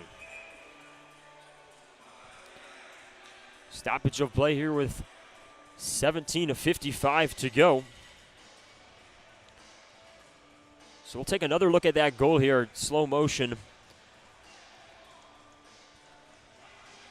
As a Coin finds the back of the net for the first time this year. Ian Spencer and John Small credited with the assist. Spencer, 6 assists on the year. Small's 4th assist.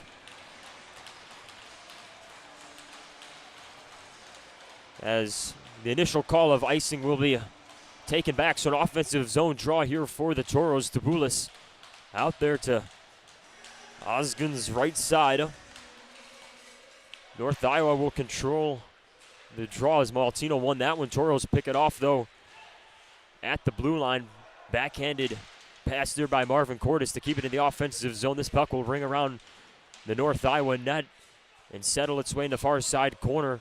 North Iowa will control this off the boards. It's sent to Maltino. Maltino will skate in the neutral zone, carry this along the blue line. Maltino skating in against Marvin Cordes. Shot on net will be denied through traffic and sent back behind the net and eventually poked out into the neutral zone for the Toros, as the Toros will clear a fairly good opportunity here, perhaps one of the better opportunities thus far for North Iowa. Toros will control in the neutral zone. It's James sending it along the far side boards. It'll skip back around the net. Bulls will clear this one. Ingstrup back in the defensive zone as North Iowa will go for a change. Tauros working this back into the neutral zone. It's Nichols. Nichols will fire one from the far side. That one goes wide of the net, off the boards behind the net of Kyle Osgood. Back out of the neutral zone. Tauros will give it to Mahler. Mahler will throw one in long range into the offensive zone. Ramirez in pursuit in the near side corner. This puck will ring around back to Mahler on the far side. Mahler will throw this one across ice as Ingstrup will send one in from the near side point. Funk will gather a rebound off the net. Back to Ramirez. Ramirez along the far side boards. He's pressured, so he'll leave it back for Funk. Funk will shovel it behind the North Iowa net. 16-18 to go. North Iowa will control this one in the near side corner and chip this high up into the air. Back into the neutral zone.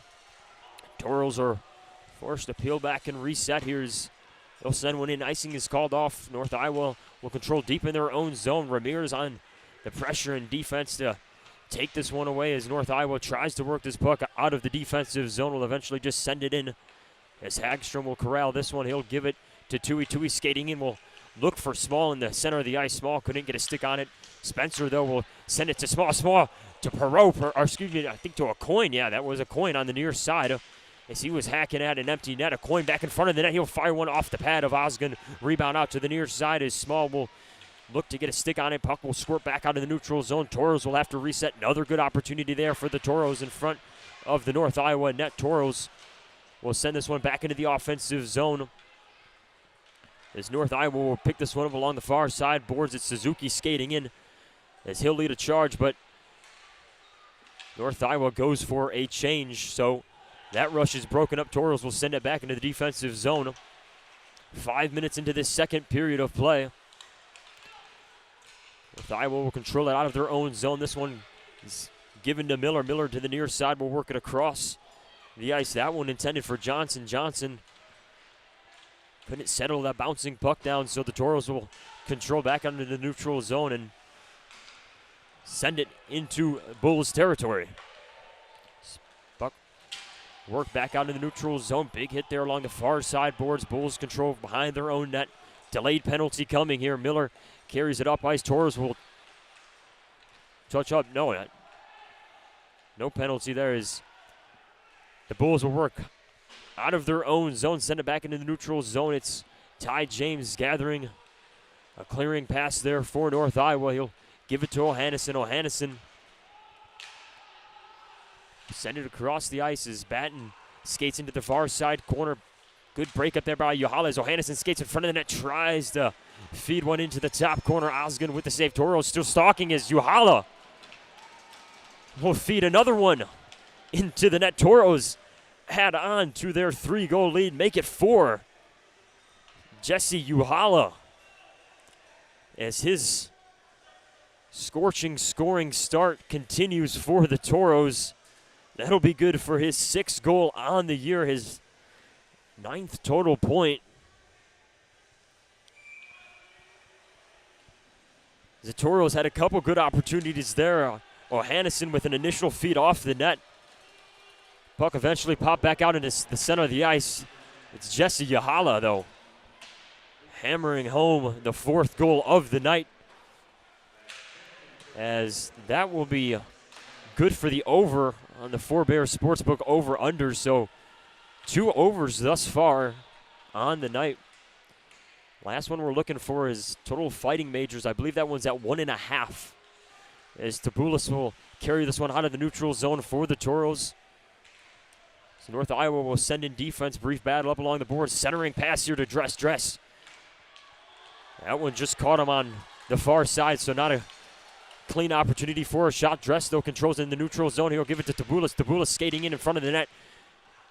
North Iowa hacks at that one to break up another scoring opportunity for the Tauros in the center of the ice. Long shot fed in there by Tui. It'll rebound off the boards behind the net.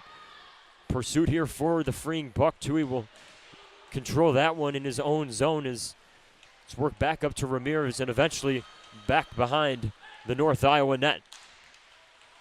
Nichols with a takeaway here in the offensive zone will look for Funk. Nothing going there along The pass there from Nichols. Kim will control this up ice for North Iowa. He looks into the far side corner for Weirin. Weirin throw it to the near side. Tauros will pick this one up in the neutral zone and eventually send it in. Nichols in on the defense here in the far side corner. Funk skating in along for the Tauros as well. North Iowa will shovel this one up and out of play for a whistle with 12:14 to go in the second period. Get another look at Uhala's goal here. So you mentioned before, I mean, a handful of goals at the showcase and then another big scoring weekend in Austin, and Jesse Uhala just continues to find the back of the net for the Tauros as they lead 4-0. Neutral zone draw controlled by North Iowa. Maltino will feed this up towards the direction of Osborne. Osborne can't control it for the Bulls as the Tauros hack at this one, kick it back out of neutral zone. The Bulls will send it back behind the Toro net. Both teams will work in the Toro defensive zone. Weirin will skate in back behind the net of Svedina. So Toros will try to take this one away in the defensive zone as it's Gibbs eventually doing so. Give it to a coin to small. Goes back to a coin. Will have to peel back and gather that one as it's sent in. The Bulls will chip this one very high up into the air as we'll get a whistle here. Toros out shooting the Bulls 23-7. Just about halfway through the second period. Toros also out shooting this North Iowa team 7-0 in the second period. As the pressure continues to mount here in the offensive zone for the Toros. Yahala on the draw to Osgun's left side. Toros win the draw. Mahler will control and look towards the direction of Batten. Batten can't find that one through traffic, so the North Iowa Bulls will pick this one up. Steamer working out of his own zone behind the net. Defense here by Yahala along the near side boards. Puck finally freed up, controlled as Higley will skate this one and eventually gain the line for the Bulls. Long range shot gloved and held for a whistle for Svedina. A little bit of pushing and shoving here post whistle. Referees in quickly to break that one up. As no penalties so far in the second period of play. 2 penalties apiece. In that first period, Toros penalty killed unit 2 for 2. So the draw will come out to Svedin's right side. Yahala in on the draw for the Toros. It's Klauscher in there for North Iowa. Toros will clear this out of their own zone. Pursuit is on. O'Hannison was chasing after the loose puck as the Bulls control this one. This one worked along the far side boards. Batten skating in as Toros will take this one over along the far side boards in the neutral zone. Quick takeaway though by the Bulls. Fed to Miller. Miller along the near side will fire one in as it'll ring around the net. Shot fanned on there by the Bulls as it'll be sent back out in the defensive zone.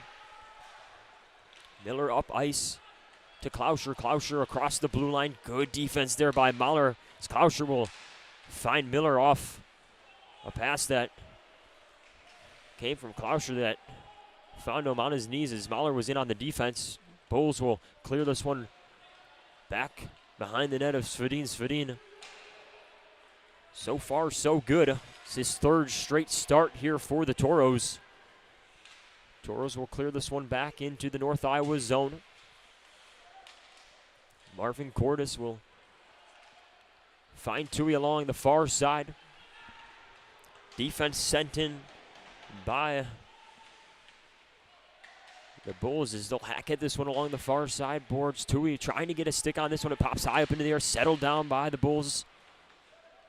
Mahler will, Hagstrom will intercept the pass there and start this one back up ice for the Toros. Bulls controlling their own zone. Back and forth we go. 9:22 in the second period of play. Severson skates in, will find Weirin. Weirin The quick pass there in the center of the ice that will go off Svedin as we're going to get a whistle here and a penalty. Tauros are going to be taking one to the box. It's going to be Aiden Dress for slashing. So another opportunity here for North Iowa on the extra man advantage as the Tauros go to the Papa John's PK. Aiden Dress was acquired this week from Amarillo for the Tauros. 6'3" forward with 3 goals so far through 6 games. Adds a little bit of size to this Tauros forward group. So the Tauros penalty kill unit will be sent back out onto the ice. Draw will come out to Svedin's right side. Osborne will tie up off the draw. Tauros control and clear it. So North Iowa will be forced to go back and reset behind the net of Osgood. North Iowa will start up ice. This one fed far side and eventually to Furkadic in the near side. Tauros will hack at this one, send it back out of neutral zone. Bard, he's skating back for the Norsemen as they'll reset once again. 1:25 to go on the power play. Kodik up ice, he'll give it to Osborne. Osborne working at some good defense there by Ingstrup. North Iowa, though, squirts up a freed puck and fires one wide of the net. North Iowa will work this into the far side corner for Kodik. Will ring it around the net to Kim. Kim working from the near side boards. Skating, looking for a pass. He'll feed it to Furkadic. Furkadic cross ice.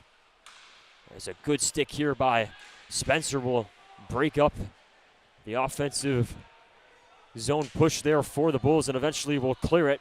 So 43 seconds remain on the extra man advantage for North Iowa. Severson will skate back up ice, throw this far side. Bulls will work this one in the near side corner. It's Monroe working it free from the corner up to Severson. Severson will fire one. That one high of the net. Looking for that top left corner. As the Bulls continue to work here, Severson sends it down the blue line to Monroe. Monroe fires one through that gets tipped through traffic. Marvin Cordes will clear this one as the final few seconds of the Bulls' extra man advantage will expire. So we're back to 5-on-5 hockey here. Tauros penalty kill unit remains perfect, 3 for 3 so far tonight.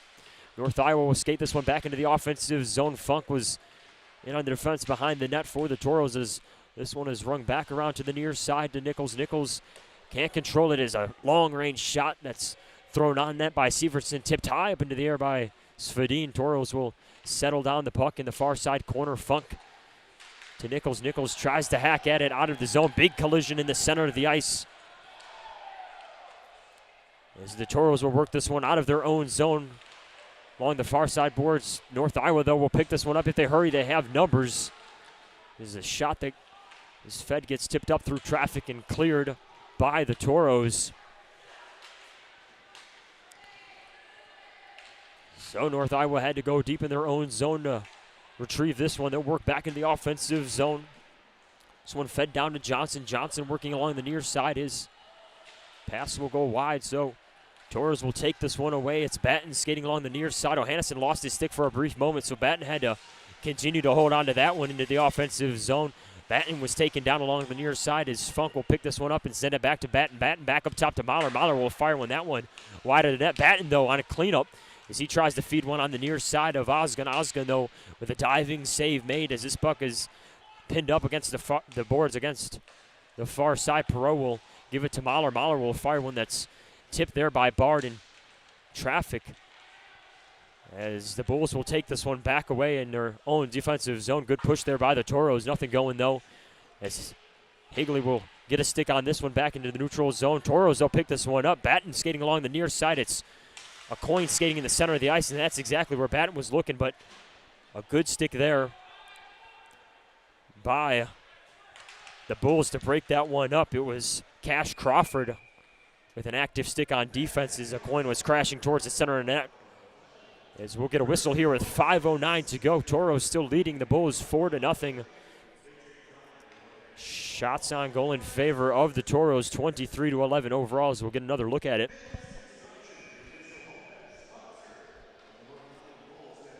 So Ramirez was in there on the big hit. Ramirez was, correct me if I'm wrong, but that was Ken Oda's player to watch. I'm sorry, Nichols was his player to watch. And Nichols, though, has still been a factor, especially along the far side boards. He's been active as North Iowa will pick this one up in their own zone. This one's sent to the far side to Monroe. Monroe will carry this along the boards. Far-ranging shot on net by Klauscher will go wide of the net, so Torres will go back behind the net of Svedin to pick this one up. If Gibbs was in there along the boards working against Miller, Miller will pick this one up, try to find one across the ice. That one was intended for Hodas. Bulls can't control Tauros. Start back up ice. Ingstrup tries to feed one along to a coin. Can't control that one. Bulls poke this one back out of the neutral zone. Spencer and a coin were in there in front of the Toro bench along the far side. This one thrown to Spencer. Small will work in the near side corner. He is held up by Hodas, and some good defense there by the Bulls to kick this one back out of the neutral zone. 4:02 remain in the second period of play. Pass sent along the far side boards to Tabulas. Tabulas will just keep this one across the blue line as Hagstrom will field the pass along the near side boards. His shot, though, goes wide right of the net. Bulls pick this one back up in the neutral zone. It's Miller working along the near side boards. Tui will be in on defense to take this one away. It's fed to Dress. Dress working along a lot of Bulls defenders, so he's forced just to throw this one high up into the air. They'll work this one around into the offensive zone,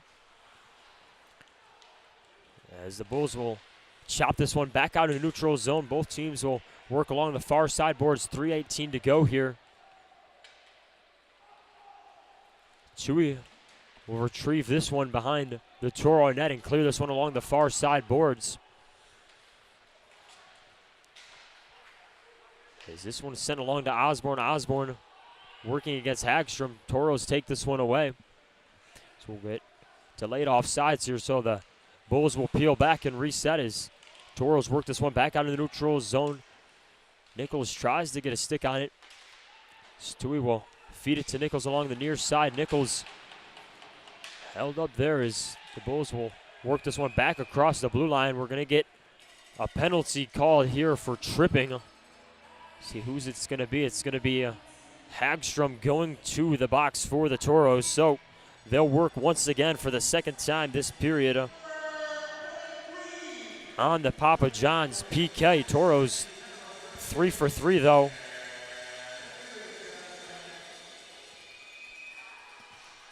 On the penalty kill so far. So the Bulls will send their power play unit back on it. Sievertson in on the draw for the Bulls to Svedin's left side of working against Small. Toros will control this one, ring it around the net, back out in the neutral zone. So the Bulls will have to reset. Crawford is deep in the North Iowa zone to pick this one up as he'll give it to Sievertson. Sievertson back up top to Hodas. Hodas will carry this across the blue line as he'll skate in and leave it back for Sievertson. Sievertson centering a pass there. That one was looking for Suzuki. Suzuki working up against some good Toros defense is forced just to pop this one back out. North Iowa will work this one along the far side. Weirin will fire a shot on net that's tipped off the glove and up and out of play against Svedin for a whistle. So shots on goal in this period still favoring the Toros 7-5. 5 quick shots on net though for North Iowa. Toros popped out to a early 7-0 advantage in the shots on net department in the second period of play. So the offensive zone draw is controlled, I should say the defensive zone draw is controlled by the Toros and cleared. 1:15 remaining on the power play. 1:52 remains in the second period of play.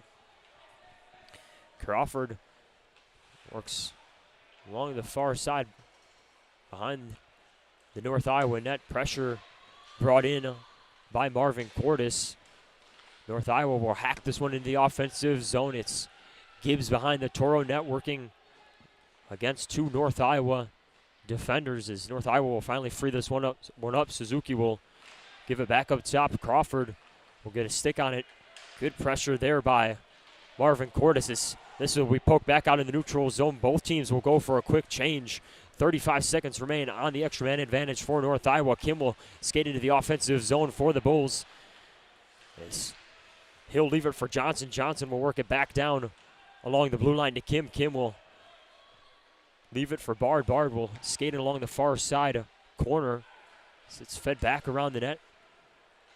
Bulls will try to work something towards the center of the ice. Nice break up there by the Toros. North Iowa, though, picking this one up. Center of the ice is a shot there. Can't find a home as it's poked back out in the far side corner.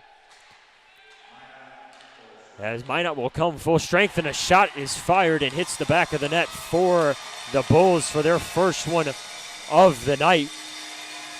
As they'll cut into this Toro lead, make it 4-1. Liam Bard with his second on the year for North Iowa as the deficit is shrunk to 3.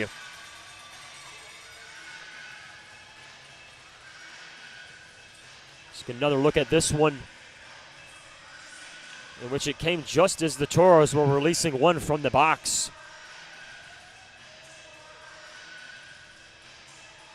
So,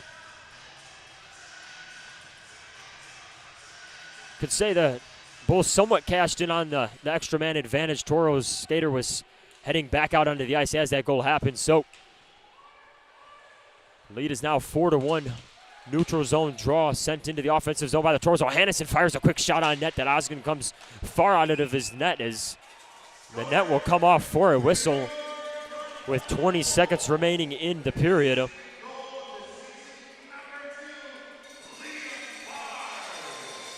As have a conference here with the officials. Not exactly sure what the call is going to be here. The net came off, which is what prompted the whistle. I think the conversation is how it came off. Osgood came way out of his net to block a shot that was thrown in by O'Hannison, and as he came out on that one, it was the net, that is, was knocked off. And I think the conversation is whether Osgood pushed the net off, and they are going to call that, so it's going to be a delay of game. Toros on the First Western Bank and Trust power play. 20 seconds of it will come in this second period. Tie up off the draw controlled by the Bulls and cleared. So the Toros are going to go way back to retrieve this one. 10 seconds remain. As James will work this up the near side to Yahala. Yahala will gain the line in the center of the ice. Will feed it towards the net. Batten was crashing in there. Couldn't get a stick on it. Horn sounds. 2 periods of play are in the book.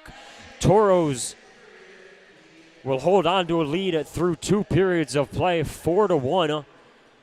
As both teams will head to the box. Toros will have 1 minute and 40 seconds of a power play to begin the third period, but we'll send it out to break and come back with the Four Bears intermission report here on the Minotauro Network.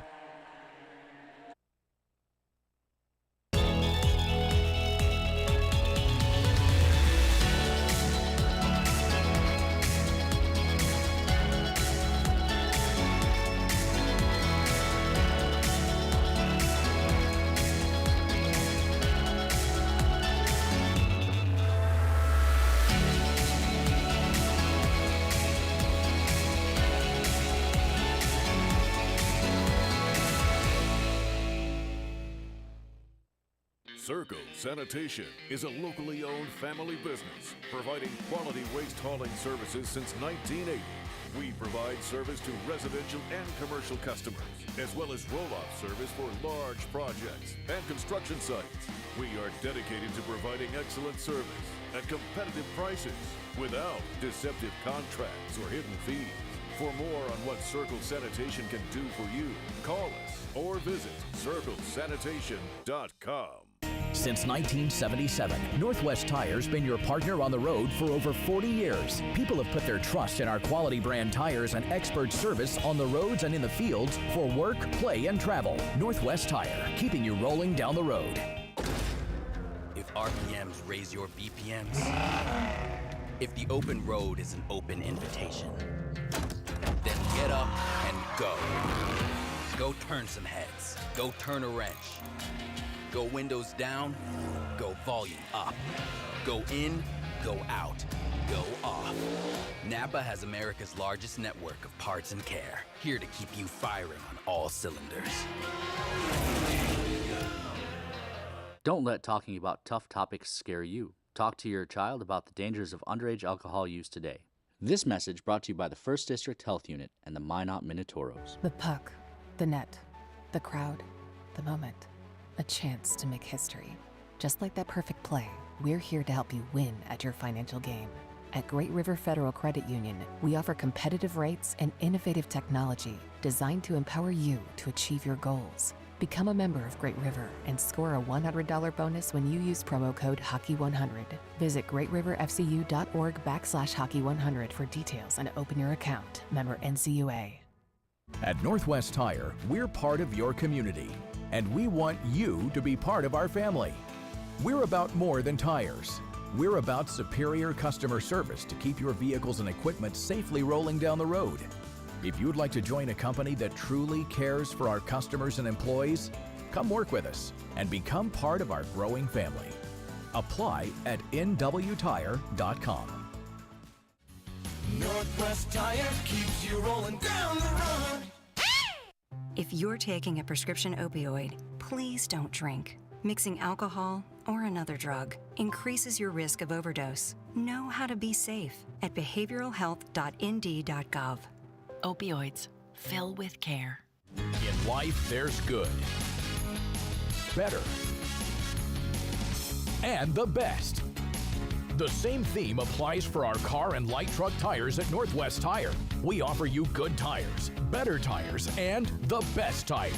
Which choice is right for you? That depends on your tire performance needs and your budget. The choice is yours. Come in and talk to one of our tire experts and we'll help you decide which tire is best for you. Tire keeps you rolling down the road.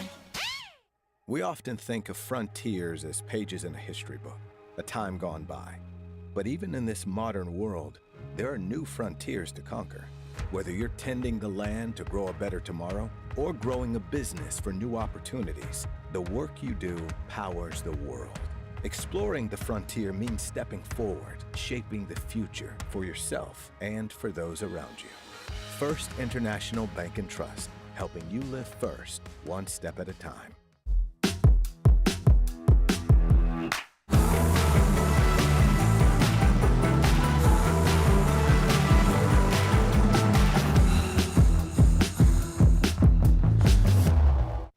As long as you have the back of someone in the midst of an overdose, North Dakota's Good Samaritan Law has yours.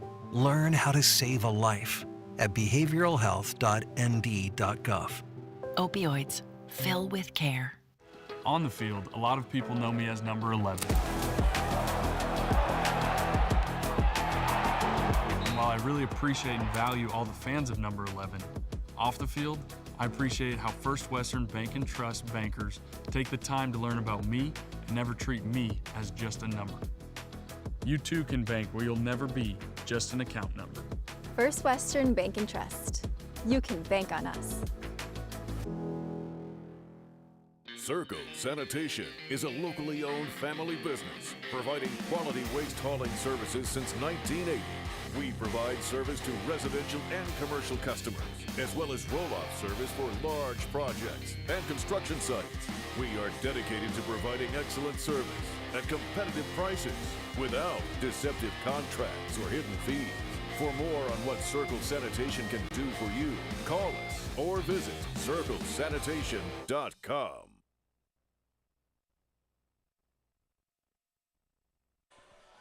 And welcome back inside the Mason City Arena to the Four Bears intermission report. Tauros get a couple more on the board. North Iowa with a goal of their own. Tauros up 4-1 over the Bulls. We'll take a look at the scoring in the period. So we'll take a look at the scoring for the game thus far. It was Jack O'Hannison who got the Tauros on the board with his second of the year, as he hammered home it's the first goal for the Tauros this year against this Bulls team. A lot of success last year for O'Hannison. Ian Spencer added the second goal of the night for the Tauros, his second on the year. John Small and Marvin Cordes on the assists for that one. So the Tauros took a 2-0 lead into the first intermission. Mentioned before, Tauros undefeated so far this year when leading after the first period of play. A coin scored just 44 seconds into that second period to give the Tauros a 3-0 lead. A coin's first on the year. Spencer and Small in on the assists.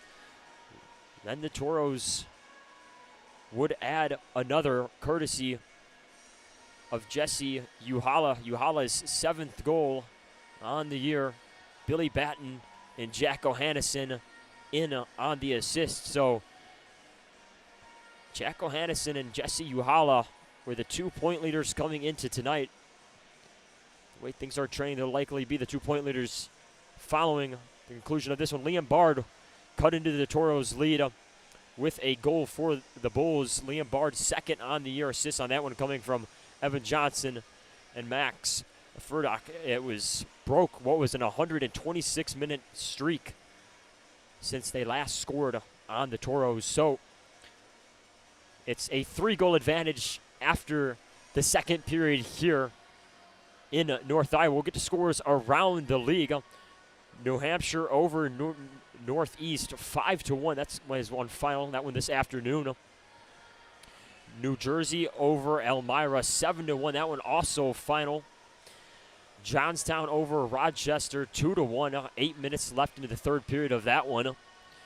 Maine and Maryland, 14 minutes left in that one. Maine up 3-1. As Danbury and Philadelphia in the third period. Philadelphia up 4-2 in that one. Lone Star up 5-1 at the second intermission over Oklahoma. So we have St. Cloud up 2-0 over Austin. That one also at the intermission. Mallard's up 3-2 over Aberdeen in the third period. 18 minutes remaining in the third period of that one. Second intermission, Springfield up on Chippewa 2-0. Shreveport with a 4-1 lead over Amarillo. That one in the second period, just about over halfway in the second period of that one. Bismarck up 2-1 over Watertown. Minute left in the second period of that one. Tied up Odessa in New Mexico with 2:44 to go in the second period of that one. Colorado up 1-0 on Corpus Christi. That one also in the second period of play. Anchorage and Fairbanks still to come, along with Wisconsin and Kenai later tonight up in Alaska. So that will bring us back here inside Mason City Arena. As we mentioned, Tauros up 4-1 over the Bulls. Tauros sweeping the season series last year against this North Iowa team and looking for that same success this year. So with that, we'll roll another interview here. You'll hear from newest Toro forward Aiden Dress in a sit-down interview that we recorded this week.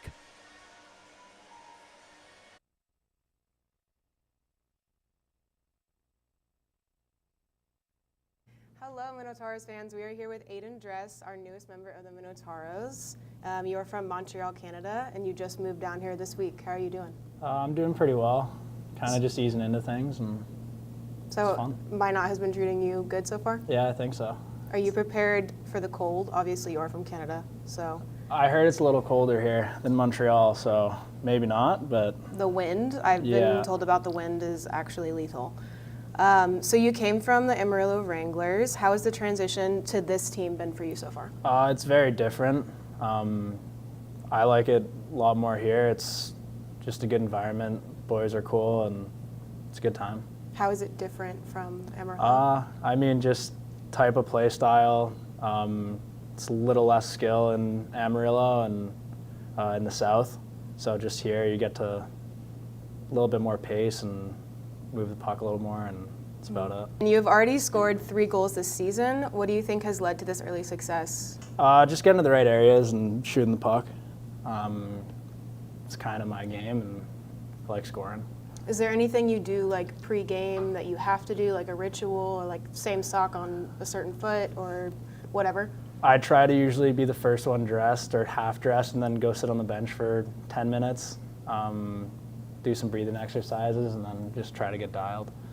Okay, cool. So no like pre-game food you have to eat or Not really. drink or anything I like try that? to eat like 4 or 5 hours before the game, but that's about it. That's fair. We're going to get into the speed round game. So basically I'm going to ask you 14 questions. They're fast though, so basically they're fast. They're literally, you give me 1 to 5 word answers. It's the first thing that pops into your head. They're simple questions. They're not like, what's your favorite memory from when you were a kid? All and right. they're, okay. Are you ready? Yeah. Okay, first one. What food or drink is a must on game day? Water. Are you left or right-handed? Left. What is your go-to goal celebration? It's not named for it. There's no name for it. Can No. you act it out? Can you give us a little something there? It kind of depends. Usually just one knee up, just Okay, I like it. get the fans Classic. loud. Yeah, okay. Who has the worst music taste on the team that you've heard so far? No, Not that's fair, that's fair, that's applicable. fair. Yeah, I don't What age did you start skating? 3. What's your best friend on the team or someone that you've clicked with? You said Ian Spencer, so yeah. I'm gonna go with that. Yeah. Okay. What's your go-to hype song?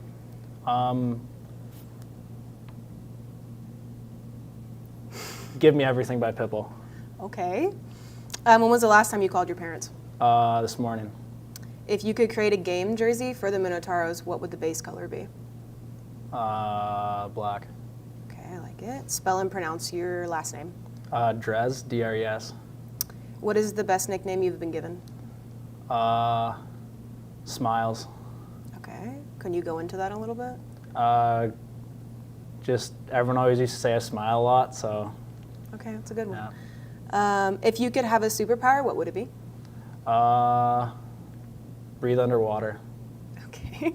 Which of your teammates has the best game day style? This one, I'll get back to you on that one. Yeah. You'll be able to answer that after this weekend. And what is your favorite memory so far playing for the Tauros? Again, you've only been here 2 days, but is there anything that stuck out to you as like, I'm gonna love it here? Or maybe that excites you about being here? Dogs in my billet house to stop barking at me. Okay. Yeah. All right. And that concludes my interview with Aiden Dress, and you will see him on the ice soon for the Minotauros. Thank you.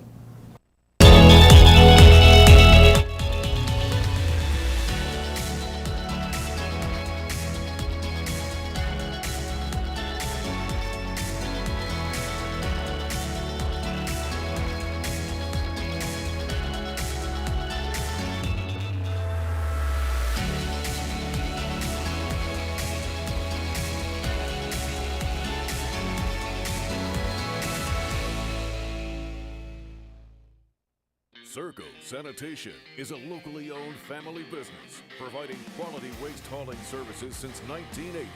We provide service to residential and commercial customers, as well as roll-off service for large projects and construction sites.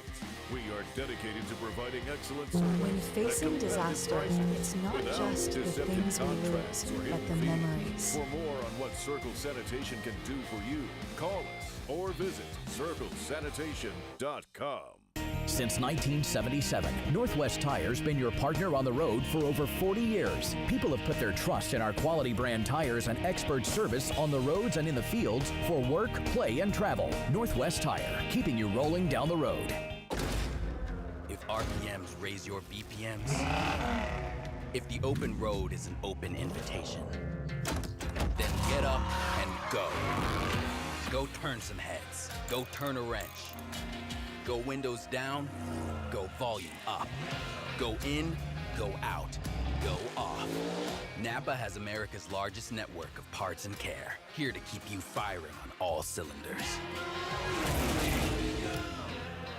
Don't let talking about tough topics scare you. Talk to your child about the dangers of underage alcohol use today. This message brought to you by the 1st District Health Unit and the Minot Minotauros. When facing disaster, it's not just the things we lose, but the memories. But there's hope. ServPro, with decades of experience in Minot and Bismarck, is always ready. Our certified professionals don't just restore homes, they rebuild lives. Because to us, you're not just a client, you're family.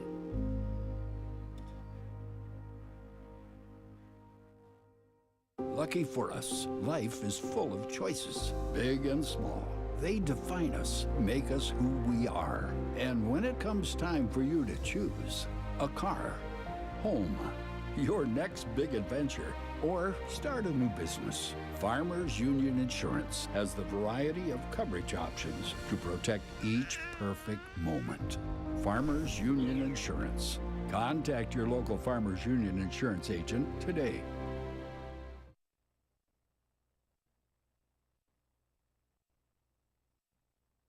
Our history sets us on our path.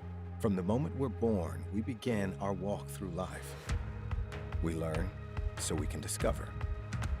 We find our passion and develop our skills. We build relationships. We start thinking about what we're going to leave behind to those we love. Let our legacy help shape yours. First International Bank and Trust. No matter your place in life, we can help you live first. And welcome back inside Mason City Arena here. Mason City, Iowa.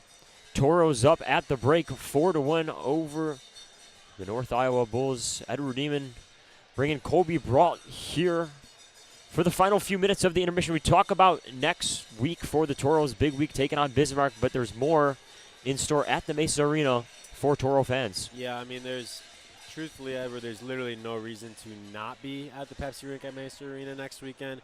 A little Thursday night action, 7:05 against Bismarck. A little rematch of the Central Cup Finals. I don't know, people might have short-term memory loss. Tauros did handle Bismarck last year on their way to the Robertson Cup semifinal appearance. First time seeing them, besides the Warren Watford, which, preseason kind of counts, kind of doesn't. But then Saturday, trunk or treat. Any Toro fan that's been around the block once or twice knows Trunk or Treat is an absolute party. We usually don't get to play Bismarck on Trunk or Treat, so all the more reason to show up Saturday. Toros Booster Club, 5 o'clock. They're going to be hosting the Trunk or Treat out in the parking lot, getting rowdy. And then 7:35 Saturday night, QR code right up there, so you can't say that we didn't try everything to get you there. Tickets.minotauroshockey.com. I mean, I'm excited. I'm always excited for Trunk or Treat, but getting to play Bizzo too. I mean, that's like Christmas coming early. Yeah, you're right, Kobe. The stakes couldn't be higher. Bismarck going into this weekend undefeated. You talk about also a rematch of the Central Cup, and then on top of that, Trunk or Treat on Saturday. Things can't get any better. Yeah, and honestly, if you're a hockey fan in the great city of Minot, Friday night. Actually, never mind. I am completely off. The Minot State Beavers are playing right now. I was thinking they played on that Friday, but it's the Minot Hockey Booster auction on Friday. That's why we're not playing Friday, because we wouldn't be able to have concessions for you guys. So Thursday, Saturday on that next weekend. Cannot wait to get home. Nothing against the beautiful city of Mason City, Iowa, but I'm excited to get back to Minot, back to the Mason. Yeah, talk about Saturday, of course, with Trunk or Treat. Thursday, though, a big night for the Tauros, who talk about it all the time. You win the first of a weekend series. It sets you up so much better going into that second game. So Thursday night hockey as well, along with Saturday at Mesa Arena. Puck is down. We are back underway for third period action here. Uhala controls in the offensive zone for the Tauros. He tries to get a clean look at a shot. Nice poke check there by Severson to break that one up. Puck sent to the near side boards. Both teams will work at it as it's tipped up and out of play for a quick whistle just 20 seconds into the third period. Been a well-balanced attack here so far from the Tauros. Tauros out shooting this North Iowa squad 24-13 overall and 8-6 in that second period. Offensive zone draw comes to Osgood's left side. Tauros win the draw. Yahala will send it to Spencer up to the blue line. Spencer back to Yahala. Cross-ice pass here from Yahala looking for Ohanneson. Ohanneson is forced just to give this back down the ice to the blue line to Spencer. Puck rings around the back of the net. Batten there will meet it in the near side corner. Gives it to Yahala. Yahala back up top to Spencer. Spencer will feed it to Ohanneson. Ohanneson will skate in looking for something. He'll give it to Batten. Batten back to Spencer. Spencer cross-ice passer to Yahala. Tauros working on the extra man advantage for another 45 seconds. Yahala controlling near side. He'll feed it through traffic. That one tipped up towards the direction of the net. Eventually will settle down behind the net. Ohanneson will gather that one for the Tauros. Send it back up to the blue line to James. James near side to Yahala. Yahala back up top to James. One-timer here from Ohanneson. Goes wide of the net. Scrum in the far side corner for the puck. As North Iowa will finally control and clear this one back down to Lucas Fodina with 17 seconds remaining. Tauros will have to work quickly here with just a few seconds remaining on the extra man advantage. Dress will skate this one up along the near side boards. Monroe in on defense. Backhanded pass to the center of the ice from Dress to Tabulis. Tabulis will find the back of the net, the top corner. Leo Tabulis for the 5th goal on the night for the Tauros. Tauros cash in on the power play as the Toro offense continues to shine here on Friday night. Tauros will go 2 for 3 now on the power play. Leo Tabulis' second of the year. Assists coming from Aiden Dress and Leon Hagstrom. Hagstrom's third and Dress's first assist and first points on the season, in his career, I should say, with the Tauros. As the Tauros are working back in the offensive zone, Dress will skate back behind the defense of Crawford.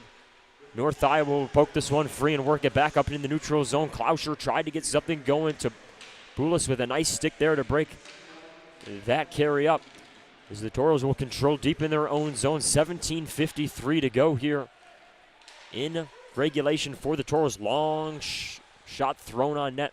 That one gloved and dropped by Osgood as the Tauros will intercept one in the neutral zone. Quick shot on net by James, gloved and held for a whistle. We'll take another look at that goal by Leo Tabulis as the Tauros were pressuring in the final seconds of that power play. As Leo Tabulis will find the back of the net for the third time this year for the Tauros. The second time, excuse me. Offensive zone draw will come to Osgood's left. Funk out there for the Tauros. He's joined out there by Ramirez, Perot, Nichols, and James. Severson will be tossed out of the face-off, so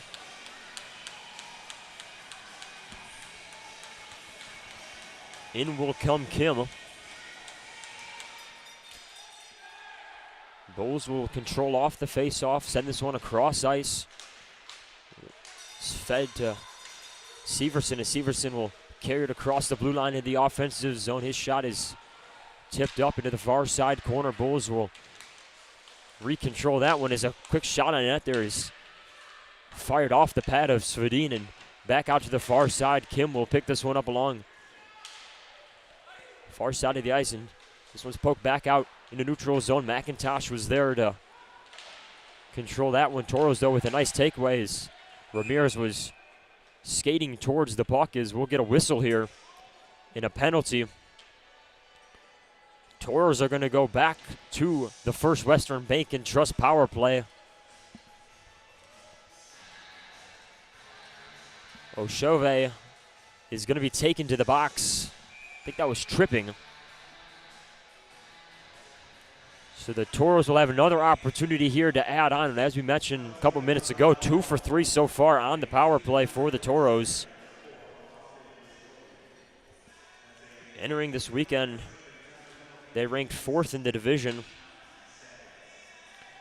5 for 29 on the power play up until tonight. So the Tauros will win the offensive zone draw. This one's sent to Hagstrom towards the blue line. Mahler will feed it to Dress. Dress with a one-timer. Osgen comes out of his net to cover this one for a whistle. And once again, a little more pushing and shoving following the whistle. Talk about the Four Bear Sportsbook over-unders. We've hit the over on 2 of them. The last one looking for his total fighting majors is 1.5. So still looking for our first tonight. 16:55 still to play in this third period, though. Small will be in on the draw to Osgen's left side. Tauros win the draw. Dress will tip this one back up to the blue line to Mahler. Mahler can't keep in the offensive zone, so he'll dump it to Hagstrom across the ice in the neutral zone. Tauros will reset it on the power play. Shot goes wide of the net. Is worked to the near side corner. And picked up by Small. Small will give it to Hagstrom. Hagstrom will skittle on the blue line back to Small. Small will feed one towards the net. That one tipped through traffic. As Mahler will control it. Give it to Aucoin. Aucoin will fire one that's blocked down by the North Iowa defense. One-timer here by Dress. That goes off the pad of Osgen. Dress stalking on the near side. He'll skate back to the center of the ice. Give it to Mahler. Mahler will feed one in. That one is tipped down by Dimer. As the Tauros will continue to work on the power play, though, as that shot is gloved and held with 55 seconds to go on the First Western Bank and Trust power play. 15:58 to go in the period.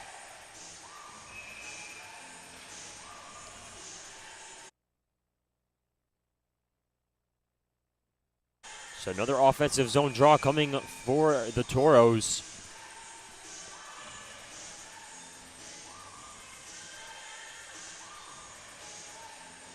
Uhala will be in on the draw. He's out there with Batten, Spencer O'Hannison, and James. Spencer will work this in from the near side.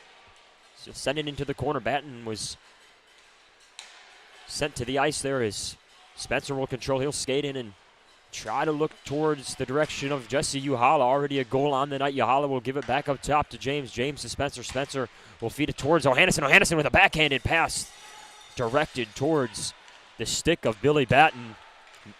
Spencer, though, picks this one up back to O'Hannison. O'Hannison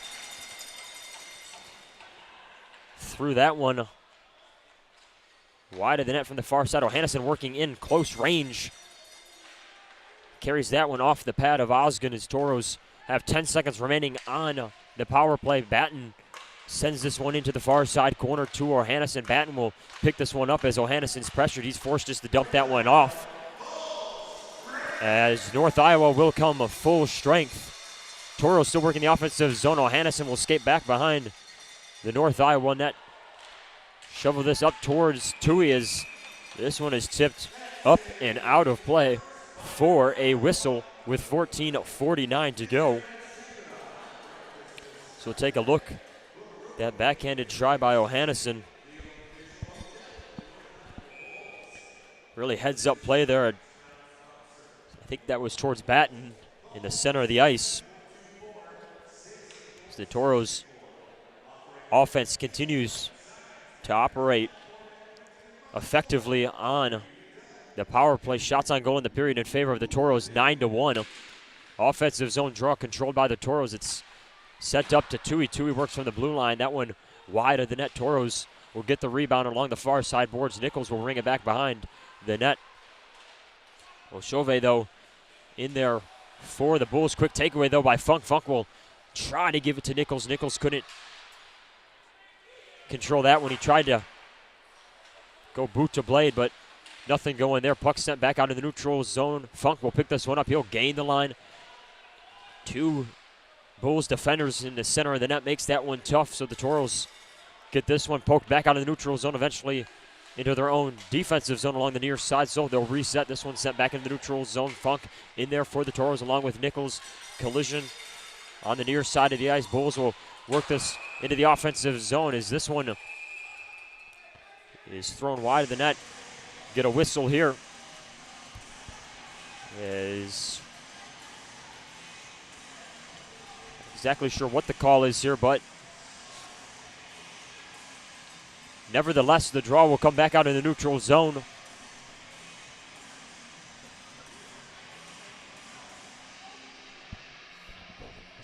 So Tabulis will be on the draw for the Toros. Ingstrup, Mahler, Marvin Cordes, and Dress all out there for the Toros as they look to protect a 4-goal lead here.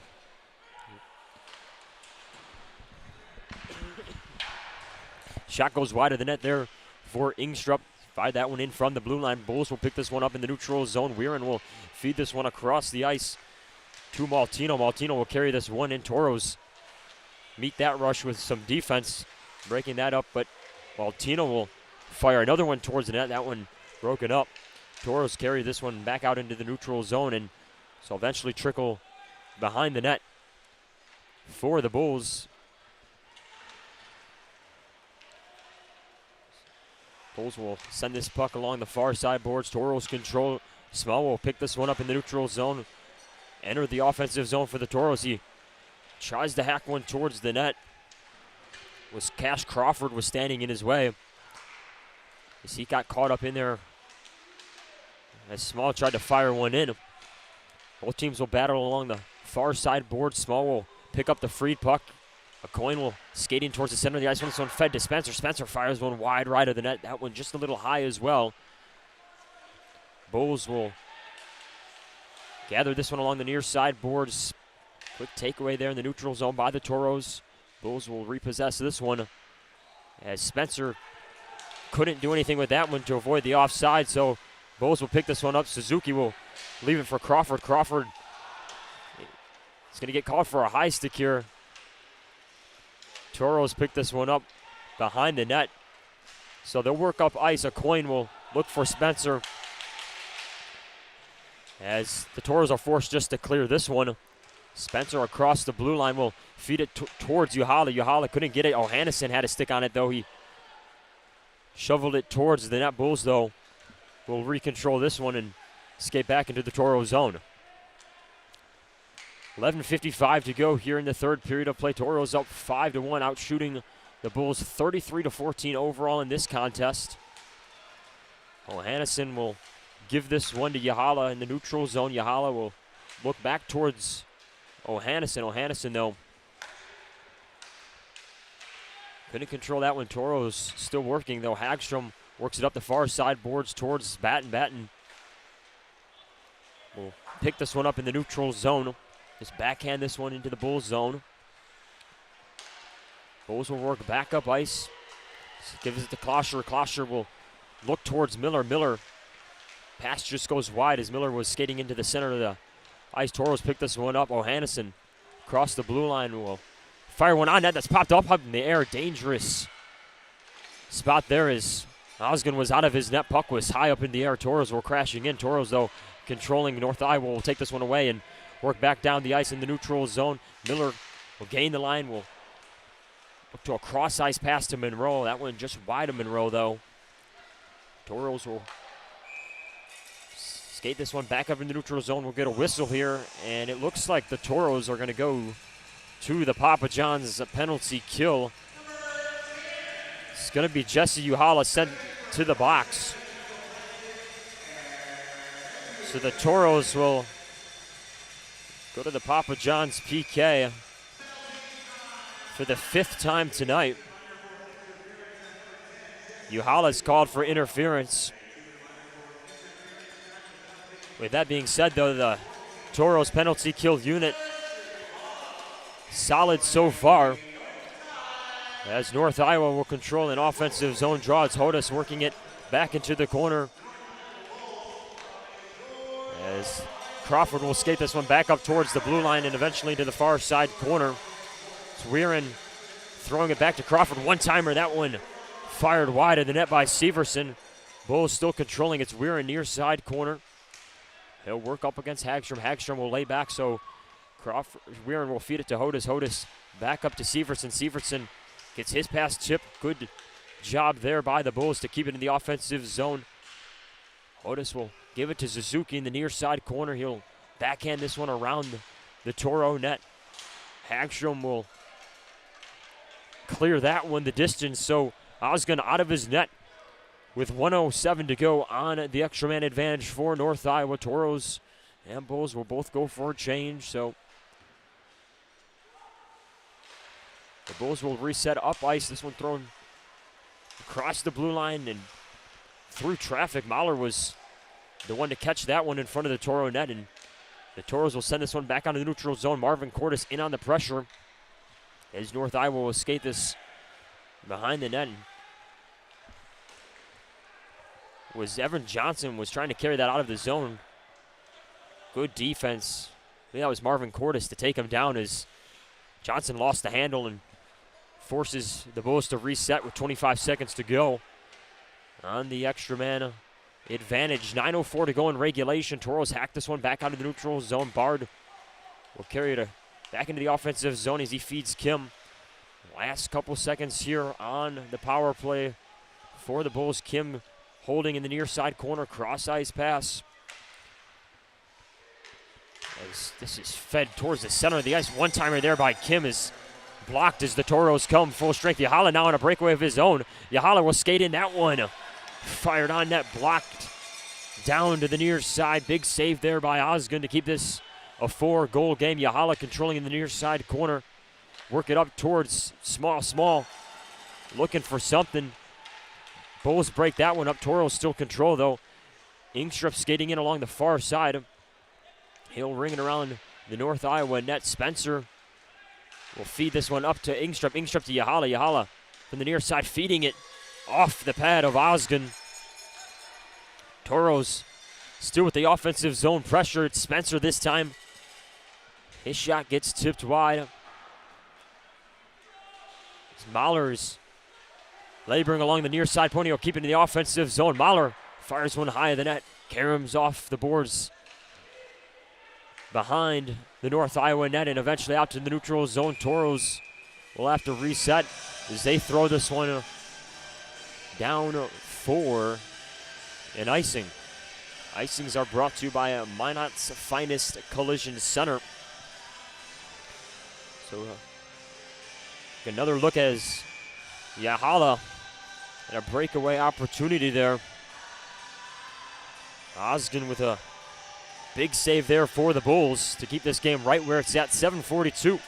Draw will come out to Svedin's left side. It's going to be Tabulis on the draw for the Toros. Dimer in there for North Iowa. North Iowa will control. Osborne will throw it off the far side boards. Long range shot on net gets tipped wide. That was Oshove looking towards the Toro net. Both teams will tie up along the far side boards. Puck's freed up by Osborne. Osborne carrying this through traffic in front of the net. A delayed call coming as the Toros, I believe, will once again go to the Papa John's PK. It's going to be Ingstrup sent to the box. Oh, excuse me, they're actually going to take Batten to the box. So North Iowa with another power play opportunity. Get another look at exactly the call was there. Going to take Billy Batten for hooking. So the Toros will send the penalty kill unit back out there. Second time in this third period.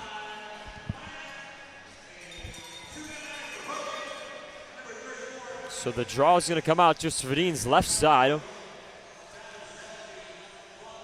Small will be out there with Hagstrom, Spencer, and Gibbs. Suzuki briefly wins the draw for the Bulls. Hodas will skate in the near side corner. He's forced to give it to Weirin. Good defense there by Hagstrom as he'll get a stick on it and clear it into the defensive zone for North Iowa. So we're going to get a whistle here, so a high sticking call.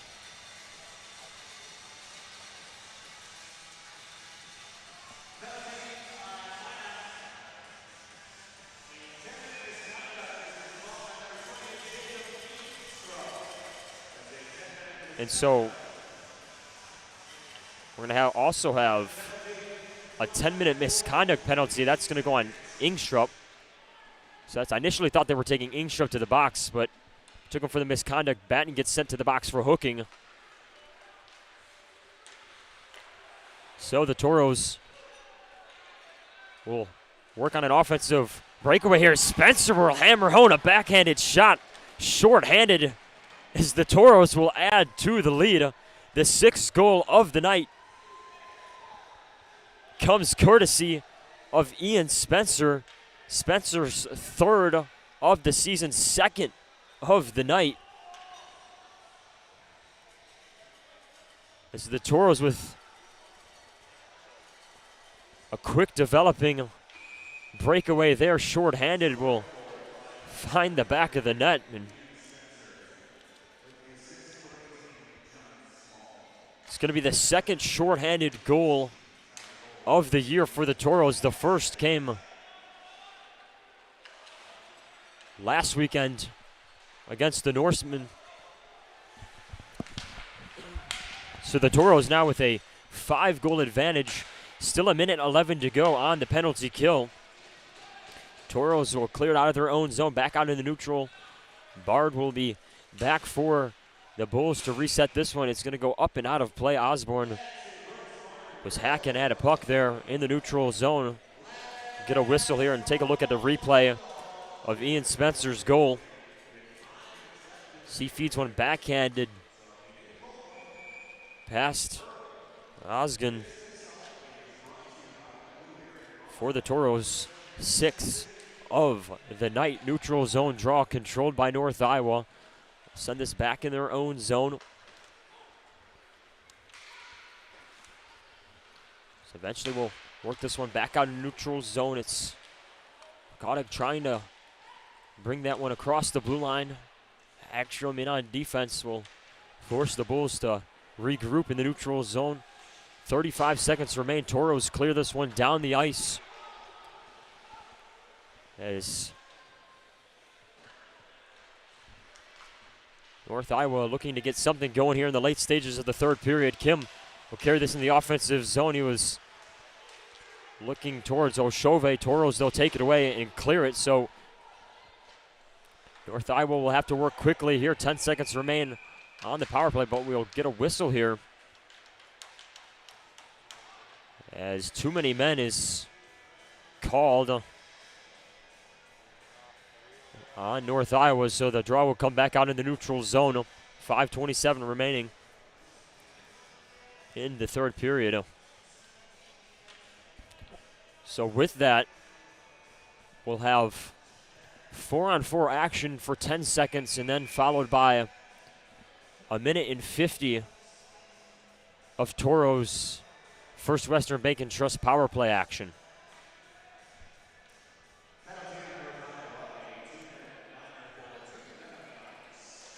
Small controls the draw for the Tauros. This is sent up ice to Mahler. Mahler will fire one wide of the net. A coin gets the rebound along the far side boards. This one worked back up to Hagstrom. Hagstrom gives it to Mahler, back up top to Hagstrom.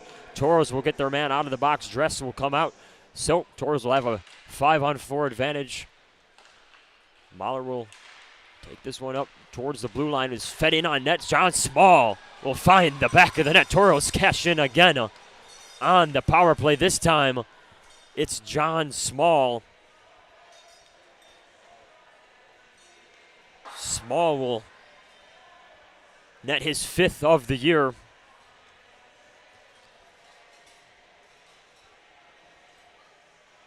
As he already had an assist on the night, so John Small continues to heat up for the Tauros as they now lead 7-1. Tauros control the neutral zone face-off. We're back underway. Final 5 minutes of play here in the third period. Hagstrom will chip one high up into the air into the defensive zone of the Bulls. Bulls will skate this one along the near side. Klauscher in there for North Iowa. He'll ring this one around the net of Svedin. Tauros shots on goal advantage, 40-16 overall. We look at the breakdown here in the third period. It's in the Tauros' favor, 16-3.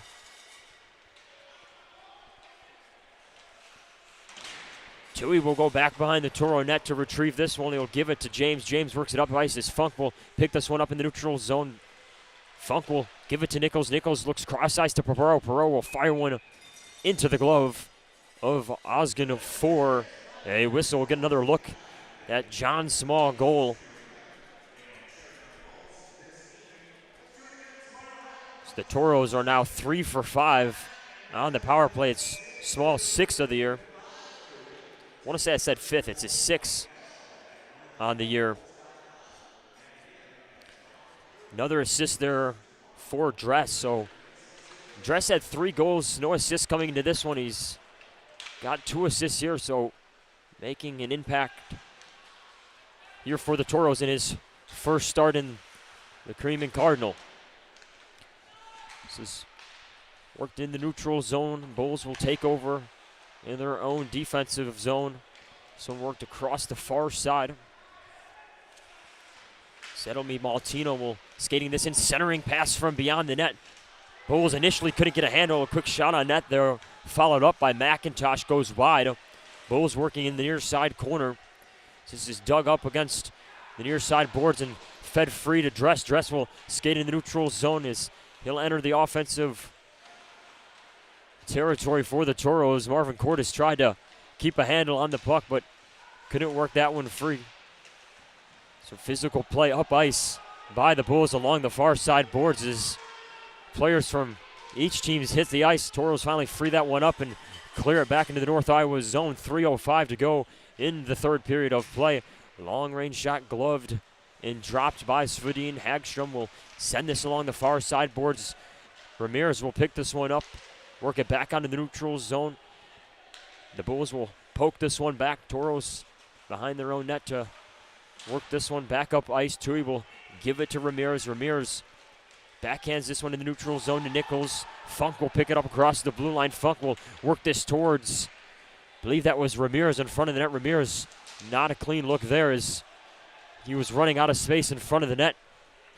Bulls back out in the neutral zone. This is taken by Severson. Severson will shovel this into the near side corner. Kim in on the hit behind the Toro net.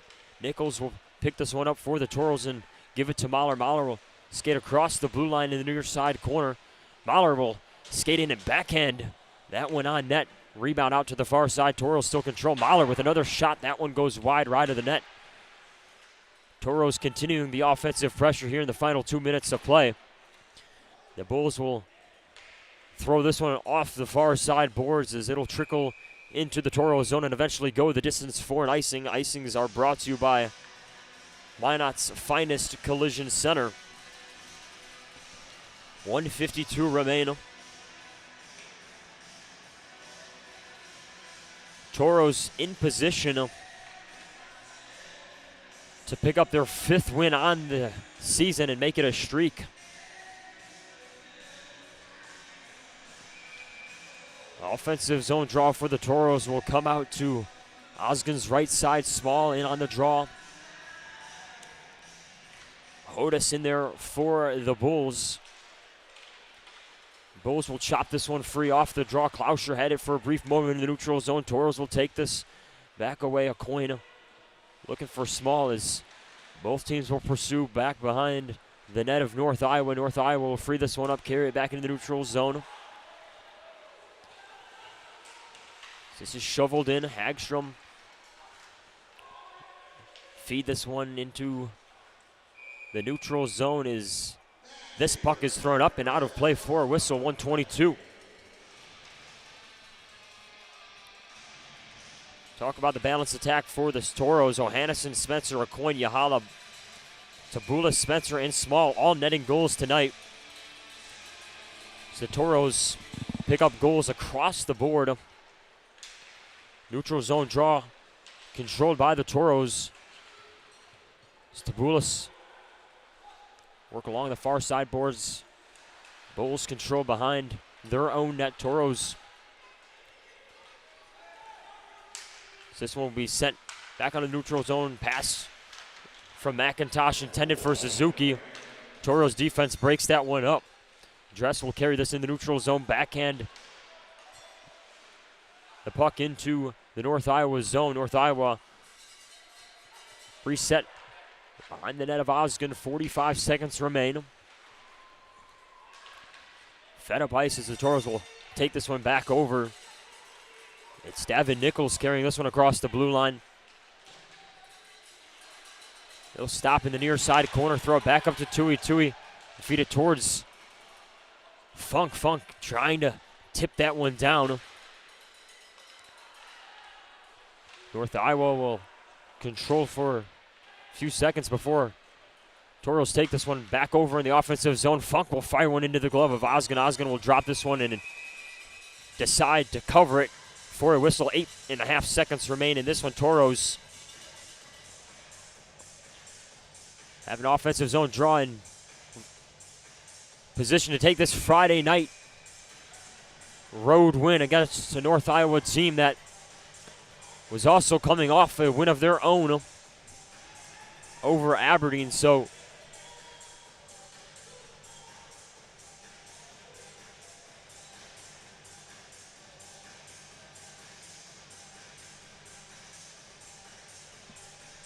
as Funk will be out on the draw for the Tauros. This one chipped into the near side corner as time will expire. Horn sounds.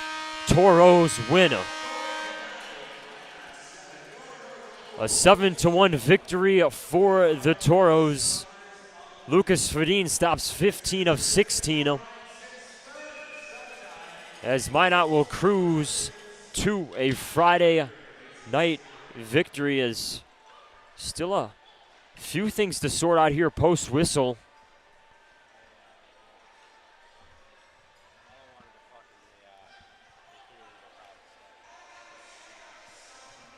As that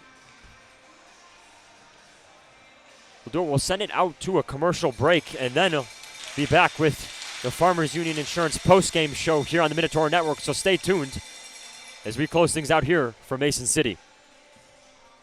The puck, the net, the crowd, the moment. A chance to make history. Just like that perfect play, we're here to help you win at your financial game. At Great River Federal Credit Union, we offer competitive rates and innovative technology designed to empower you to achieve your goals. Become a member of Great River and score a $100 bonus when you use promo code Hockey100. Visit greatriverfcu.org/Hockey100 for details and open your account. Member NCUA. At Northwest Tire, we're part of your community, and we want you to be part of our family. We're about more than tires. We're about superior customer service to keep your vehicles and equipment safely rolling down the road. If you'd like to join a company that truly cares for our customers and employees, come work with us and become part of our growing family. Apply at nwtire.com. Northwest Tire keeps you rolling down the road. If you're taking a prescription opioid, please don't drink. Mixing alcohol or another drug increases your risk of overdose. Know how to be safe at behavioralhealth.nd.gov. Opioids. Fill with care. In life, there's good, better, and the best. The same theme applies for our car and light truck tires at Northwest Tire. We offer you good tires, better tires, and the best tires. Which choice is right for you? That depends on your tire performance needs and your budget. The choice is yours. Come in and talk to one of our tire experts and we'll help you decide which tire is best for you. Tire keeps you rolling down the road. When facing disaster, it's not just the things we lose, but the memories. But there's hope. ServPro, with decades of experience in Minot and Bismarck, is always ready. Our certified professionals don't just restore homes, they rebuild lives. Because to us, you're not just a client, you're family.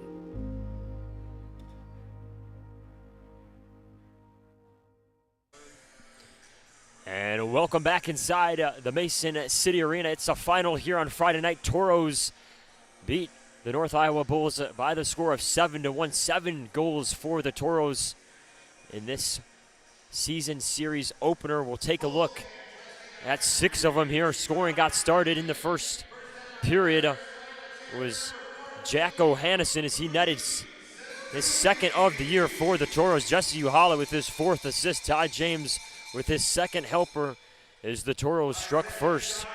And then it was Ian Spencer with his second of the year off the draw as Marvin Cordes and John Small get the assists. Then flash forward to the second period of play. Ben Acoin finds the back of the net for the first time this season. Toros take the 3-0 lead. Then it was Jesse Uhala, his 7th on the year. Billy Batten with his 6th assist. Jacko Hannison, his 9th assist. As the Toros were up 4-0. Bulls did answer, but Toros continued the scoring in the third period. Leo Tabulis, his 2nd of the year. Aiden Dress, his 1st assist and 1st points as a Toro. Leon Hagstrom with a helper on that one as well. And then it was Ian Spencer, once again, his 2nd goal of the night, 3rd goal of the year. The helper on this one coming from John Small. Toros up 6-1 and cash in on a second shorthanded goal of the season. John Small would add another for the Toros. Toros with 7 goals tonight as they beat the Bulls 7-1. Toros effective on the penalty kill. We mentioned the shorthanded goal. Toros also go 3 for 5 on the extra man advantage as they score 2+ goals in each period. 2 in the first, 2 in the second, 3 in the third. So the Toros still finding success in this building. Toros end up outshooting the North Iowa Bulls 44-16 for this Friday night win.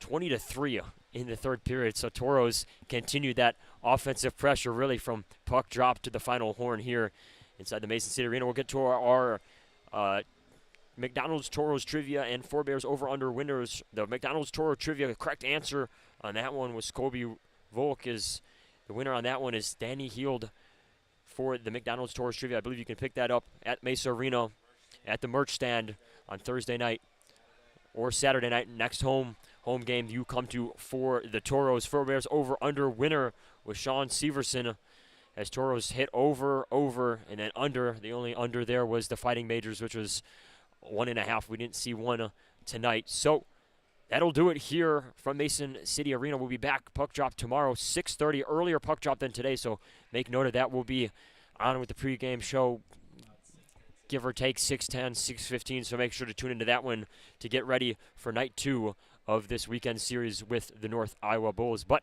for Edward Neiman, Kobe Braun on the 1s and 2s, everyone else working here, I guess remotely for the Toros as well, making this thing happen. We'll say so long until tomorrow night here from Mason City Arena.